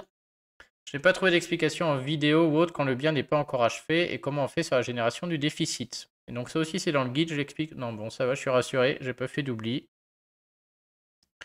J'indique également en nombre 1 et l'adresse du futur bien solocataire car en cours de construction. C'est vrai que ça, je l'ai pas mis dans le guide parce qu'on s'en fiche, hein. Qu'on mette une adresse ou pas, le nombre d'immeubles ou pas, ça n'a pas d'importance. Hop, donc bonjour. Pour le dernier point, ce n'est pas mentionné dans le guide car ça n'a pas d'importance. Pour les frais de courtage, il y a un paragraphe sur le sujet dans le guide, donc je vous invite à relire, ça fera gagner du temps. Et pour le déficit, vous avez rempli la bonne case. Et après, tout se fait automatiquement, hein. La provision du déficit, le fait qu'il s'impute ou pas sur les salaires, tout ça va se faire tout seul. Donc c'est pas la peine de s'embêter. Les frais de caution non récupérables, etc. Et notez bien, je crois que j'ai bien mis dans le guide aussi, hein, avant location, on ne déclare que les frais relatifs à la ligne travaux et l'autre qui est la 250. Mais bon, ça m'a l'air très bien, Sylvie, là, hein. L'important est fait, c'est de bien remplir cette ligne 250 avec tout ce qui a été mentionné. Tout le reste, c'est mentionné, mais de toute manière, le gros de l'économie va se faire là. Donc pas de souci. Et attention au délai, hein, parce que ouais, octobre 2021, livré 2023, faudrait louer dans la foulée, ça commence à faire beaucoup de délais. Mais comme je le mets dans le guide, on n'a pas d'infos sur ce délai, hein. C'est le fisc qui appréciera de savoir si c'est trop long ou pas assez long, quoi. Encore la crypto. Est-ce qu'il faut déclarer toutes les plus-values ou seulement l'argent qu'on a réellement reversé sur un compte courant? Je m'explique, j'ai acheté 1000 euros de Bitcoin que je revends 20 000 euros. Bah bravo. Je laisse l'argent sur le compte de gestion et je transfère 800 euros sur mon compte courant. Est-ce que je dois déclarer les plus-values? Ah oui, hein, dès qu'on sort la plus-value, clairement, hein, bonjour. Dès lors que vous faites une plus-value, il faut la déclarer. Même si vous réutilisez l'argent derrière pour un autre achat, puisqu'elle sort, hein. C'est-à-dire que les 20 000, ils sont sortis en cash. Vous aviez ces 20 000 euros disponibles et vous faites le choix de racheter une crypto. Donc je ne crois pas que le texte permet, il faudrait que je vérifie quand même, mais je suis quasiment sûr que dès lors que ça sort, on est imposé, hein. Nathalie, crédit d'impôt à domicile. Pouvez-vous me dire ce que je peux espérer en tant que Belge ayant une résidence? Je ne paie pas d'impôt en France.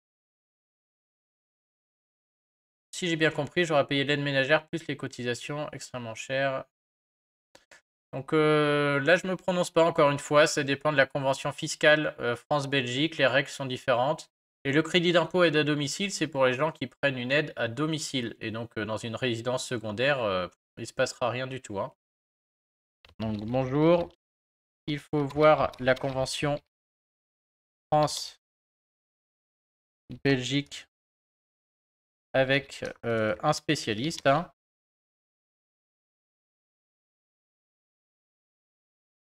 En tout cas, ce crédit d'impôt, il concerne uniquement la résidence principale, donc ça ne marchera pas ici, hein.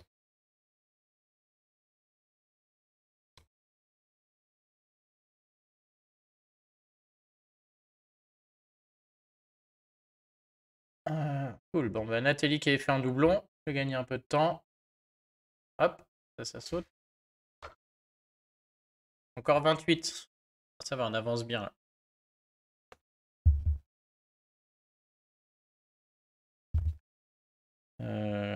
Regardez ce qui se passe. Ok, alors. Bonjour, l'annexe imprimée 2047 est-il déjà disponible? Alors, je vais copier. Je vais aller voir. Il y en a un des deux qui est disponible, mais pas l'autre. Donc, est-ce que cette personne est sur le bon? Je ne sais plus.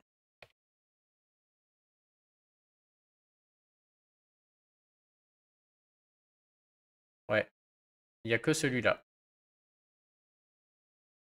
Donc, lui, il est sur le bon article. Donc, bonjour. Celui mis en premier sur cet article à la version de cette année. Pour les autres, on attend encore.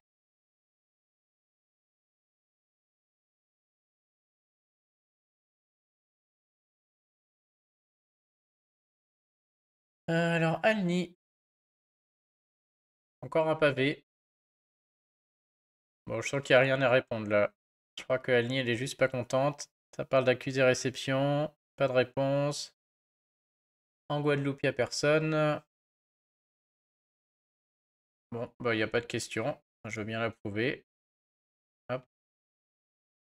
Ritter, bonjour, vous indiquez que la taxe d'enlèvement des ordures ménagères n'est pas déductible. Pourtant, je lis sur le site ci-dessous cette mise à jour.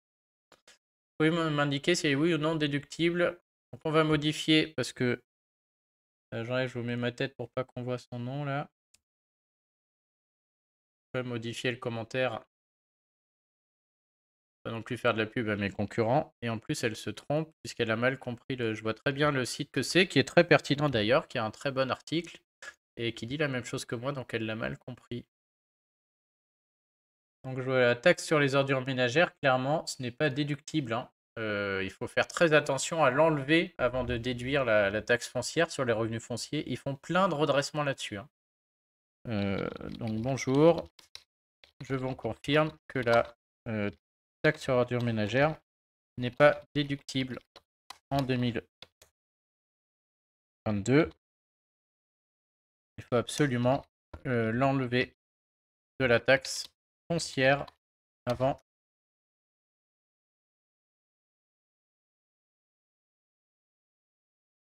Aucun. C'est sûr, hein, sûr et certain. Là, j'ai aucun doute. Alors, bonjour, étant surendettement depuis le décès de mon mari, je viens d'être reconnu comme travailleur handicapé avec une carte d'invalidité. Ai-je droit à une exonération de taxe foncière? Donc non, parce que, hop, il y a le même ici. Il y a la condition ressources, mais là, vu les circonstances, il faut faire la demande de remise gracieuse, ça peut passer. Bonjour. Automatiquement non, du fait de la condition de ressources. Mais je vous conseille vivement de faire la démarche donnée au point 4 pour avoir une remise gracieuse. Je vais mettre pour espérer, puisque si je lui dis avoir, il va être sûr. Voilà, des fois, les gens viennent râler parce que j'ai pensé être certain. C'est espérer, selon ce qu'en juge le fisc, mais ça peut passer. Bonjour, j'ai un appartement que je loue en Pinel, il fait 54,97 avec une terrasse et un balcon. Pour le calcul de la surface utile, dois-je arrondir 54, 4 et 3? Alors ça, c'est une bonne question. C'est vrai que sur du Pinel, donc on a un plafond de loyer à calculer, on a tout un calcul à faire, et on me demande souvent est-ce que j'arrondis ou pas. Alors le texte, clairement, il dit rien sur le sujet, hein. Le texte sur le Pinel, il dit rien. Par contre, des redressements dès lors qu'on dépasse le plafond de loyer, il y en a plein. Et là, c'est pas des petits redressements, là on rigole plus, c'est annulation de tout le Pinel et c'est plié, on peut plus rien faire. Donc moi, mon conseil, c'est si éventuellement vous voulez faire tous les calculs avec les virgules, pourquoi pas, et encore, mais toujours arrondir un peu en dessous à la fin, quoi. Et moi, je préconiserais peut-être même de faire le calcul sans les virgules. Comme ça, on est sûr, on va perdre un peu de loyer, mais c'est pas grand-chose. Au moins, on est sûr d'avoir notre réduction Pinel. Et les économies, elles se font avec les conseils que je donne dans le guide. Donc voilà, jouer sur le plafond de loyer pour essayer d'être au taquet, moi j'aime pas trop ça, hein. C'est pas là, là je trouve que c'est des économies de bout de chandelle avec un gros risque. Donc bonjour. Le texte ne précise rien sur le sujet, mais je conseille toujours d'arrondir en dessous, car si vous dépassez le plafond de loyer, le fisc annulera tout le Pinel et vous ne pourrez rien y faire, hein.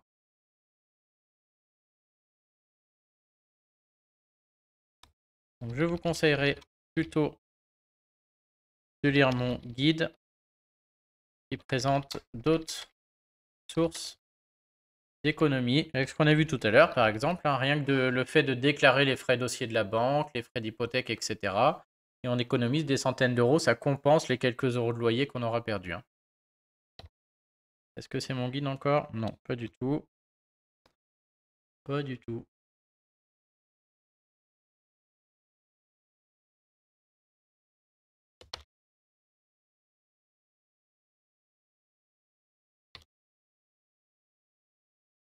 Ok, ok. Quelle heure? 14 h. J'ai oublié que. Hop. J'avais une petite session prévue à 14 h, mais là, vu la tempête, on va annuler.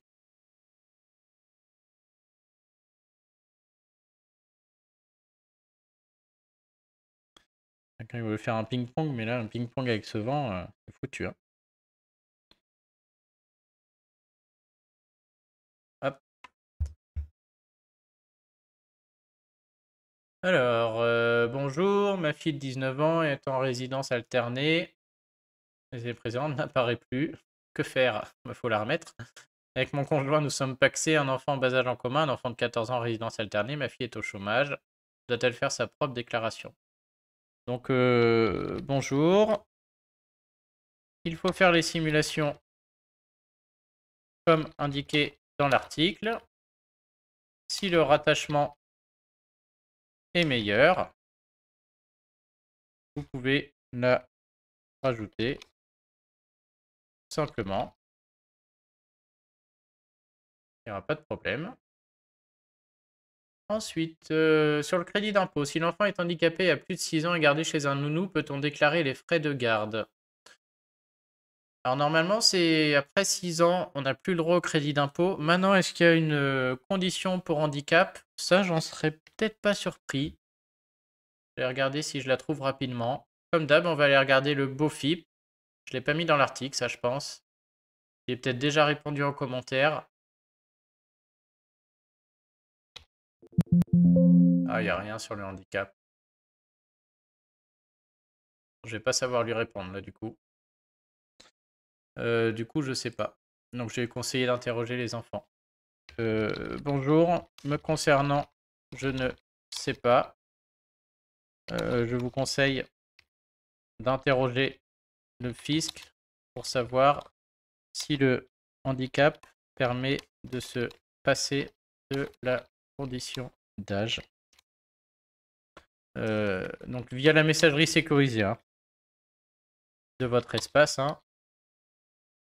Vous vous connectez sur ImpôGouv. En haut à droite, il y a une messagerie sécurisée. Vous pouvez écrire aux impôts.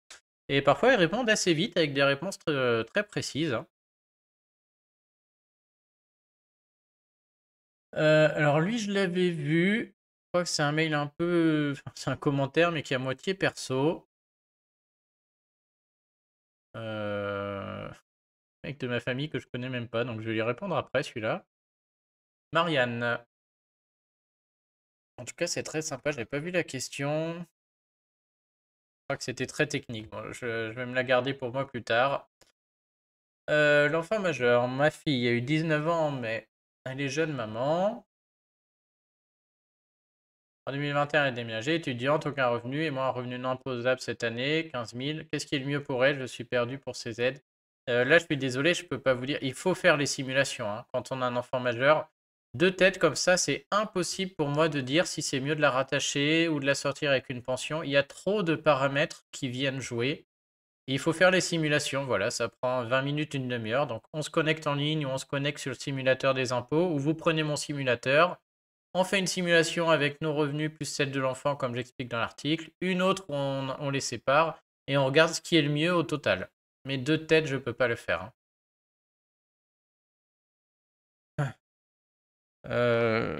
Bonjour.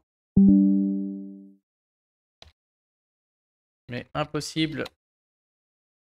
Facebook. Ah, mon ping-pong qui s'en va. Il m'est impossible de vous répondre. Il faut faire les simulations.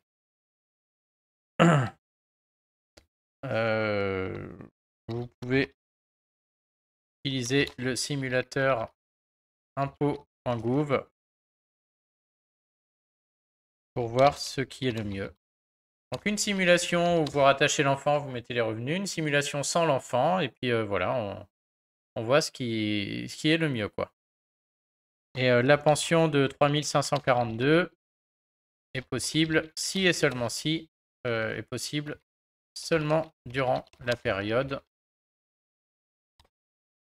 où l'enfant est à la maison. Ce que j'explique dans l'article, hein, c'est une pension forfaitaire quand on héberge un enfant ou un parent, qui est de 3500 et quelques par an, mais uniquement si l'enfant est chez nous, parce qu'elle est relative au fait qu'on l'héberge et qu'on la nourrisse.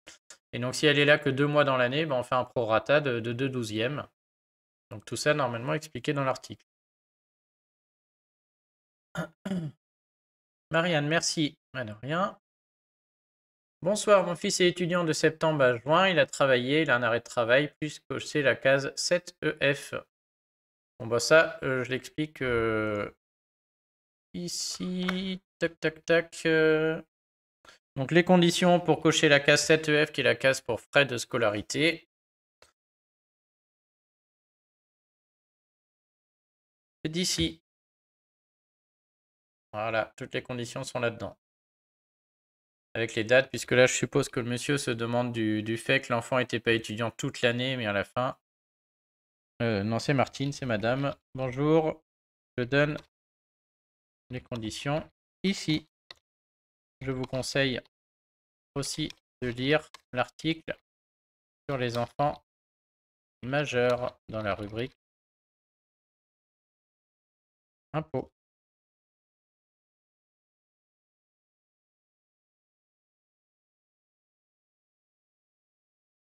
Ok.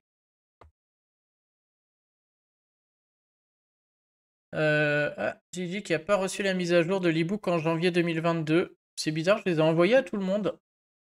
Normalement, tout le monde a reçu la mise à jour des e-books en janvier. Hein. Chaque janvier, je mets à jour les e-books et tous ceux qui l'ont acheté, du coup, le reçoivent. Donc lui, je vais me le garder, je vais lui envoyer tout à l'heure.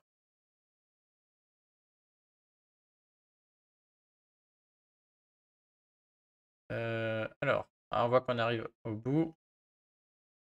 Bonjour, j'ai un problème pour me connecter. Mon numéro de 13 chiffres est correct. Mon mot de passe plusieurs fois ne fonctionne pas. J'ai changé de code, mais toujours pas de connexion. J'ai déjà répondu à ça tout à l'heure, mais c'en est indifférent. Donc même chose, moi j'ai un article quand on perd le numéro d'accès en ligne. Si cet article ne vous permet pas d'y arriver, il faut appeler les impôts. Pas de choix. J'aurais dû m'être perdu. Ah, il est là.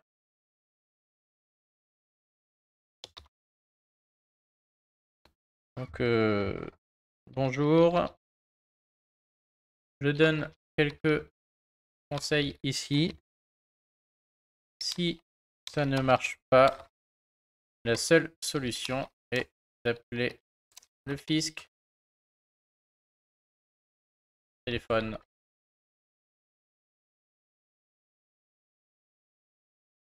Steph, on revient sur le Pinel. On sent que là, sur le Pinel, il y a de la question. Hein.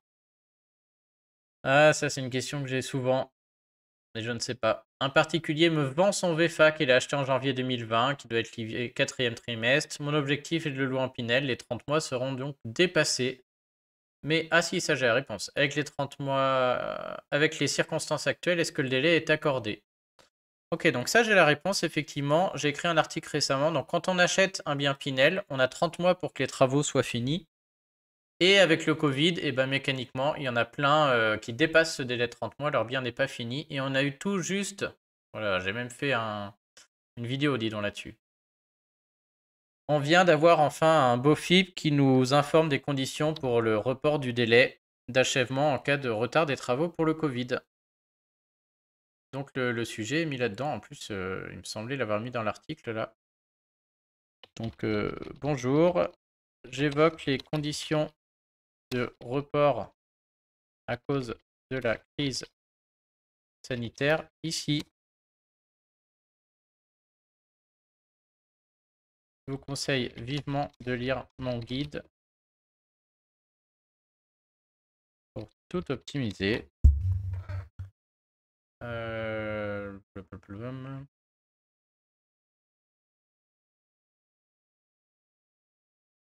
Bon, je vous remets pas en grand écran, je vais juste chercher mon guide de toute manière.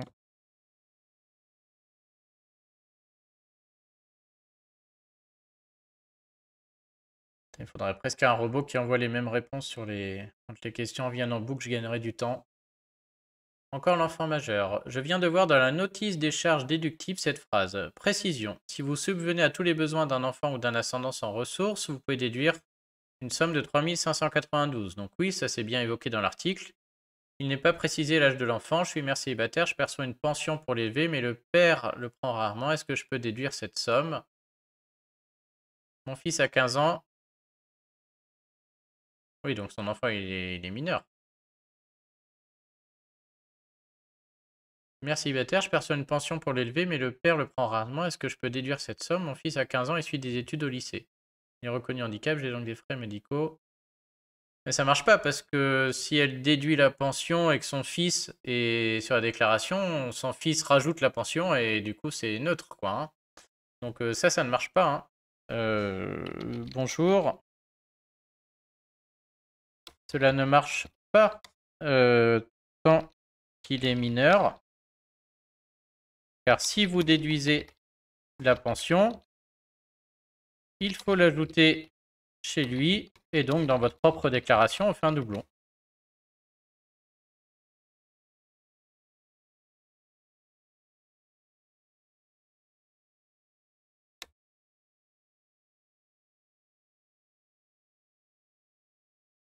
Donc là, il faut par contre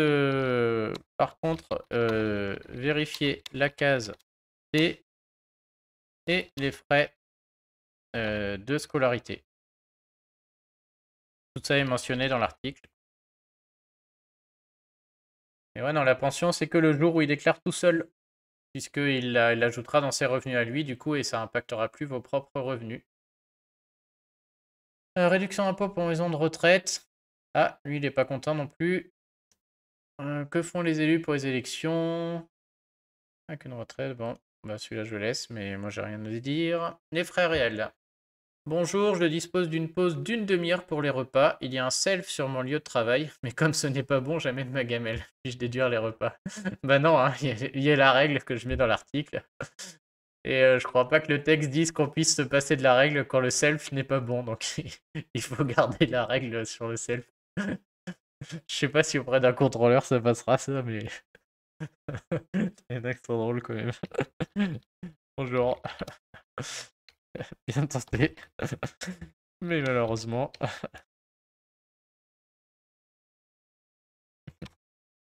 vous êtes soumis à la règle que je donne quand il y a un self sur le lieu de travail.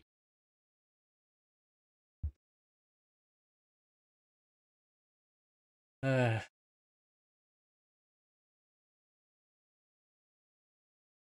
Ça serait une autre option.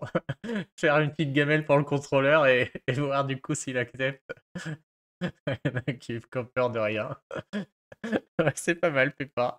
Ça se tente. Peut-être que le contrôleur, du coup, changerait son fusil d'épaule et mettrait le BOFIP à jour. Ah, lui, il me dit que je suis pas compétent en crypto. Bon, bah, je dirai le commentaire après, voir si je me suis trompé. On va quand même lire. Je suis toujours ouvert à des commentaires, même s'il commence pas très bien, lui, hein. Bon, apparemment, je suis pas compétent. Exemple, on estime 1000 dans une crypto, on revend 900 euros. Plus-value, moins 100 euros. Ah oui. Tant que l'on ne retrouve pas en plus que l'investissement de départ, il n'y a aucune plus-value. Exemple, on investit 1000 cryptos, la crypto monte, notre investissement vaut 10 000. Tant que l'on ne se retrouve pas avec plus que l'investissement de départ en euros, il n'y a aucune plus-value. Je suis bien d'accord. On investit 1000 euros, la crypto monte et notre investissement vaut 10 000. Aucune plus-value. Et on revend converti pour un total de 990, aucune plus-value. Donc ça, c'est faux. L'erreur vient de là, hein. C'est ce que j'explique dans l'article. Si on revend pour 990, le fisc va faire un pourcentage dans les 990 par rapport à notre base de départ. Donc j'investis 1000, mon investissement monte à 10 000. Si je rachète 990, le fisc va considérer que je rachète 1% de mon portefeuille. Et comme j'investis 1% de 1000, du coup, si je suis en plus-value. Même chose pour un total de 1200 euros alors plus-value de 200 et la flat tax fait payer 200. Donc ça c'est faux, je ne peux pas valider ça. Autre exemple, la crypto vaut toujours 10 000 euros. Si on passe par un stablecoin en montant, on convertit 0 car c'est toujours de la crypto. Ça, ok, si du coup on ne vend pas la crypto et qu'on garde toujours la... Donc ça à vérifier. Je mentionne rien là-dessus sur l'article. Ça par contre, je suis pas d'accord. Par contre, un jour ou l'autre que des recrues dépassent les 1000 euros investis. Donc ça, c'est faux. Non, non, hein, ça marche pas comme ça, hein. Si on investit 1000, la crypto vaut 10 000. Si on rachète que 900, et ben 900 c'est un pourcentage de 10 000, donc on compte la partie de la plus-value là-dedans entre 1000 et 10 000, hein. Donc on partira de la base de départ, ça va faire une plus-value. Lui, je vais le vérifier et je répondrai après. Alors, compte bancaire étranger, assurance vie. Bonjour, je n'ai pas déclaré un compte bancaire au Québec où je perçois le montant de nos 2 retraites. Et je fais une déclaration de revenus au Canada, je ne transfère pas d'argent, etc. Suis-je sujet à la pénalité de la part du fisc français pour non-déclaration? Je viens seulement de le faire aujourd'hui. Je pense que si elle est faite aujourd'hui, il n'y a pas de problème. Effectivement, dans l'article, j'explique qu'il faut déclarer les comptes étrangers, même si ça n'a pas d'incidence sur les impôts. C'est plus quelque chose qui permet au fisc de dire un jour, s'il y a un gros contrôle, de dire que voilà, ça n'a pas été fait. Maintenant, si vous régularisez de vous-même, ouais, j'ose espérer que ça va bien se passer, quoi, hein. Bonjour, si vous régularisez tout de vous-même, j'ose espérer que tout se passera bien et que le fisc n'aille pas vous en tenir rigueur. Le mieux, c'est de mettre un petit mot à la fin de la déclaration, hein.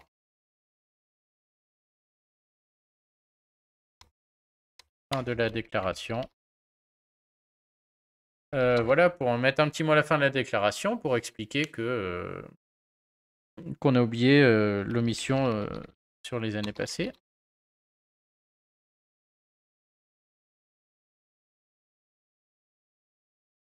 Ok. Fanny, sur la plus-value immobilière, donc j'achète un bien 100 000, je le vaux 200 000, je le vends 200 000, il y a une plus-value de 100 000 euros sur laquelle on paye de l'impôt, sauf si c'est la résidence principale. Bonjour, je viens de construire une maison dans le même terrain que ma maison principale, que j'ai eue en donation, et je voudrais diviser en 2 lots pour vendre. Comment éviter la plus-value sur la seconde maison, qui sera, à mon avis, ma résidence secondaire? Bah, c'est pas possible. Et comment la calculer?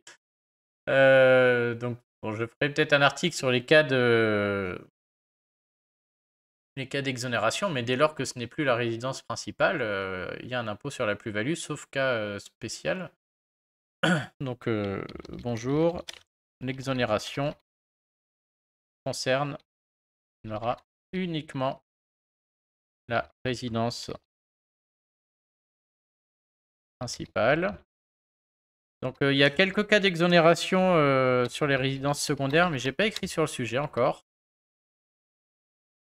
Mais qui sont assez précises, hein. Enfin, c'est des choses très spécifiques.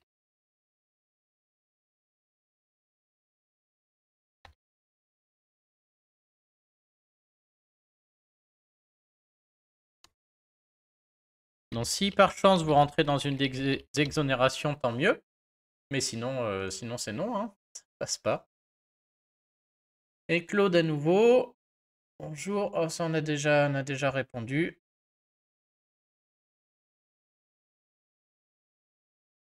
Et il y en a eu un entre-temps sur la fiscalité des dividendes. Ça aussi, un sujet très technique intéressant. Alors, quelque chose m'échappe. Ma société ne m'a versé que le montant de mes dividendes, flat tax déduite. Donc, si j'ai eu 10 000 euros de dividendes, la société a versé que 7 000, puisqu'il y a eu les 30% de flat tax. Voilà, et la société a prélevé la flat tax. Ok. Si j'ai bien compris votre article, ça n'aurait pas dû se passer comme ça. J'aurais dû recevoir les 10 000 et suite à la déclaration, j'aurais payé 3 000, c'est bien ça. Non, c'est normal, hein. Ce qui se passe, c'est qu'au moment où on prend les dividendes, le fisc nous prend les 30%.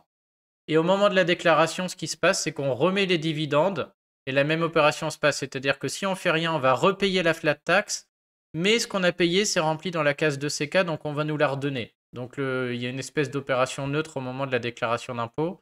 Et c'est pour ça qu'il y a plein de gens qui comprennent rien. C'est au niveau des dividendes, c'est à cause de ça.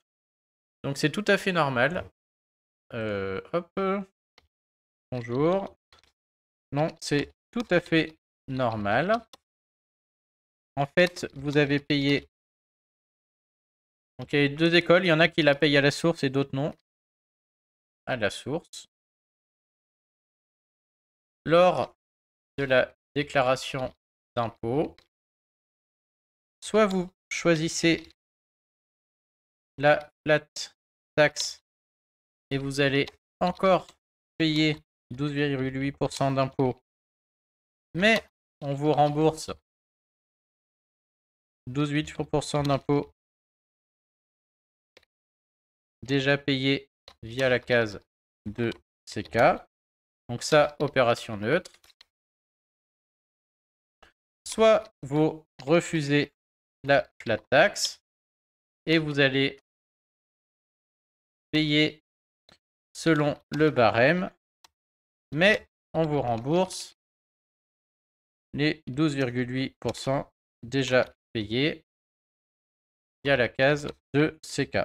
Donc l'important ici, c'est de bien remplir cette case de CK, très important.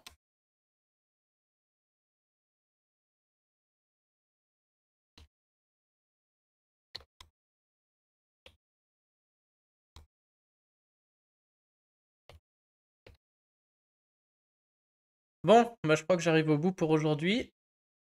Non, il m'en reste 10. Moi, non, pas du tout. Il m'en reste encore 10. Ah, bonjour Marie-Paul, comment ça va? Bienvenue. Alors, je fais un peu le tri. Et je regarde après. Maintenant, il m'en reste pas 10. Ça, c'est sûr. Lui, il met des mails.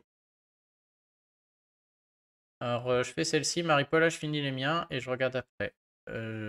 Franck, j'ai un peu particulière, mais c'est un cas de figure. J'ai vendu un immeuble en SCI. Dans la déclaration, je déclare les intérêts d'emprunt assurance de toutes les années restantes. Quoi? Je pense que oui. Moi, je pense que non. Dès lors que le bien est vendu, on ne déduit plus rien, hein. Donc, bonjour. Dès lors que le bien est vendu, impossible de déduire quoi que ce soit. On ne déduit plus rien s'il n'est plus loué. Ah, ce serait la fête là si on pouvait déduire la totale. Donc non, non, hein, ça ne passe pas. Et je suis à toi, Marie-Paul. Je finis juste là, parce que j'arrive au bout. Claude qui s'excuse, mais c'est bon.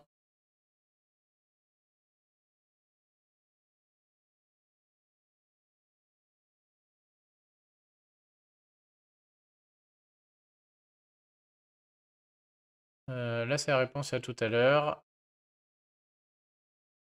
Donc ouais, sur la maison de retraite, hein. Malheureusement, c'est comme ça. Lui, c'est avec les cryptos. Elle a l'air assez véhément, je vais quand même regarder. Je peux me tromper aussi. Et la mise à jour de l'ebook, il faut que je lui envoie tout à l'heure. Ok. Bon, c'est fini pour moi aujourd'hui. Je vais regarder quand même, du coup, Marie-Paul. Bonjour. Est-ce que la déduction forfaitaire pour enfants majeurs est applicable si l'enfant vit gratuitement dans un logement m'appartenant et qu'il ajoute ses pensions à ses propres revenus? Marie-Paul qui va me poser la colle de la soirée. Moi, j'ai envie de penser que non. Maintenant, j'en suis pas sûr. Je vais regarder. Ah, ça c'est une bonne question. Qui pensait pouvoir aller manger tranquille. Purée. Et on va chercher. Alors, cherche un peu, Marie-Paul. C'est une bonne question. Et je suis très curieux d'avoir la réponse. Donc, on va regarder ce que je trouve. Ce que j'aimerais, c'est retrouver le BOFIP sur les pensions.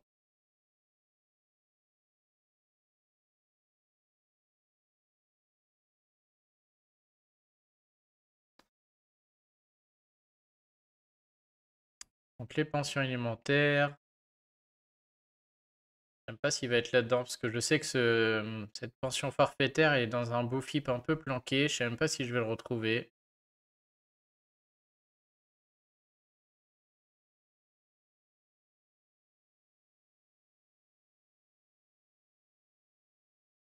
Euh, hmm. Versement en capital, les pensions alimentaires.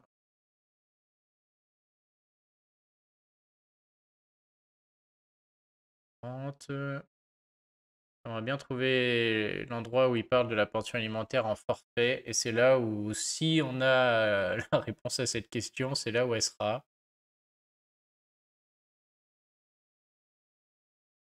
C'est pas celui-là. Qu'est-ce que je peux taper? BOFIP, pension.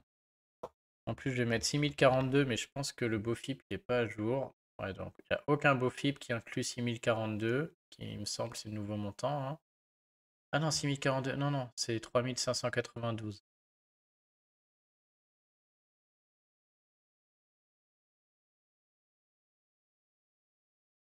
Il n'inclut pas, parce que ce BOFIP n'est pas à jour, il inclut le montant de l'année passée, et je ne sais plus combien il est. Le montant de 22 000 l'année passée, mais pour l'autre. Peut-être dans la pension aux ascendants forfaitaires, parce que c'est la même.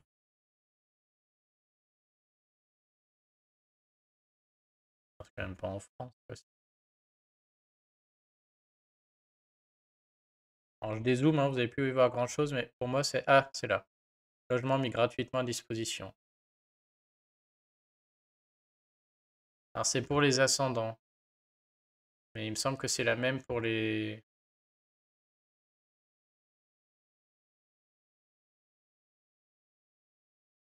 Ok, il y a des francs parce que c'est les anciennes jurisprudences.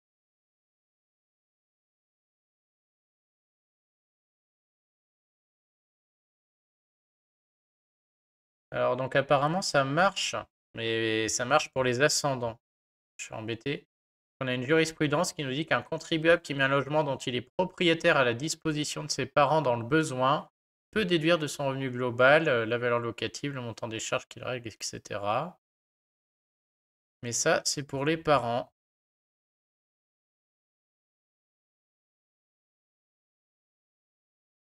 Donc c'est ça en fait, ouais. À titre de règle pratique, qu'on puisse déduire de revenu global sans fournir justification une somme retenue à celle évaluée. Et c'est là où on a le... C'est pour les plus de 75 ans.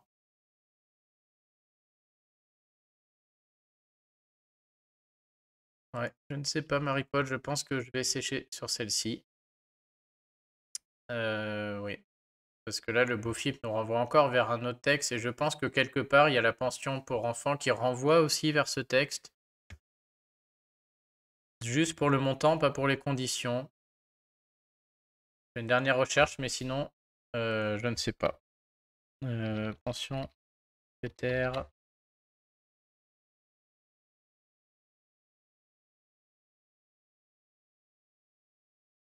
Ah, là on a le bon BOFIP. Ah, bah là je l'ai. Ok.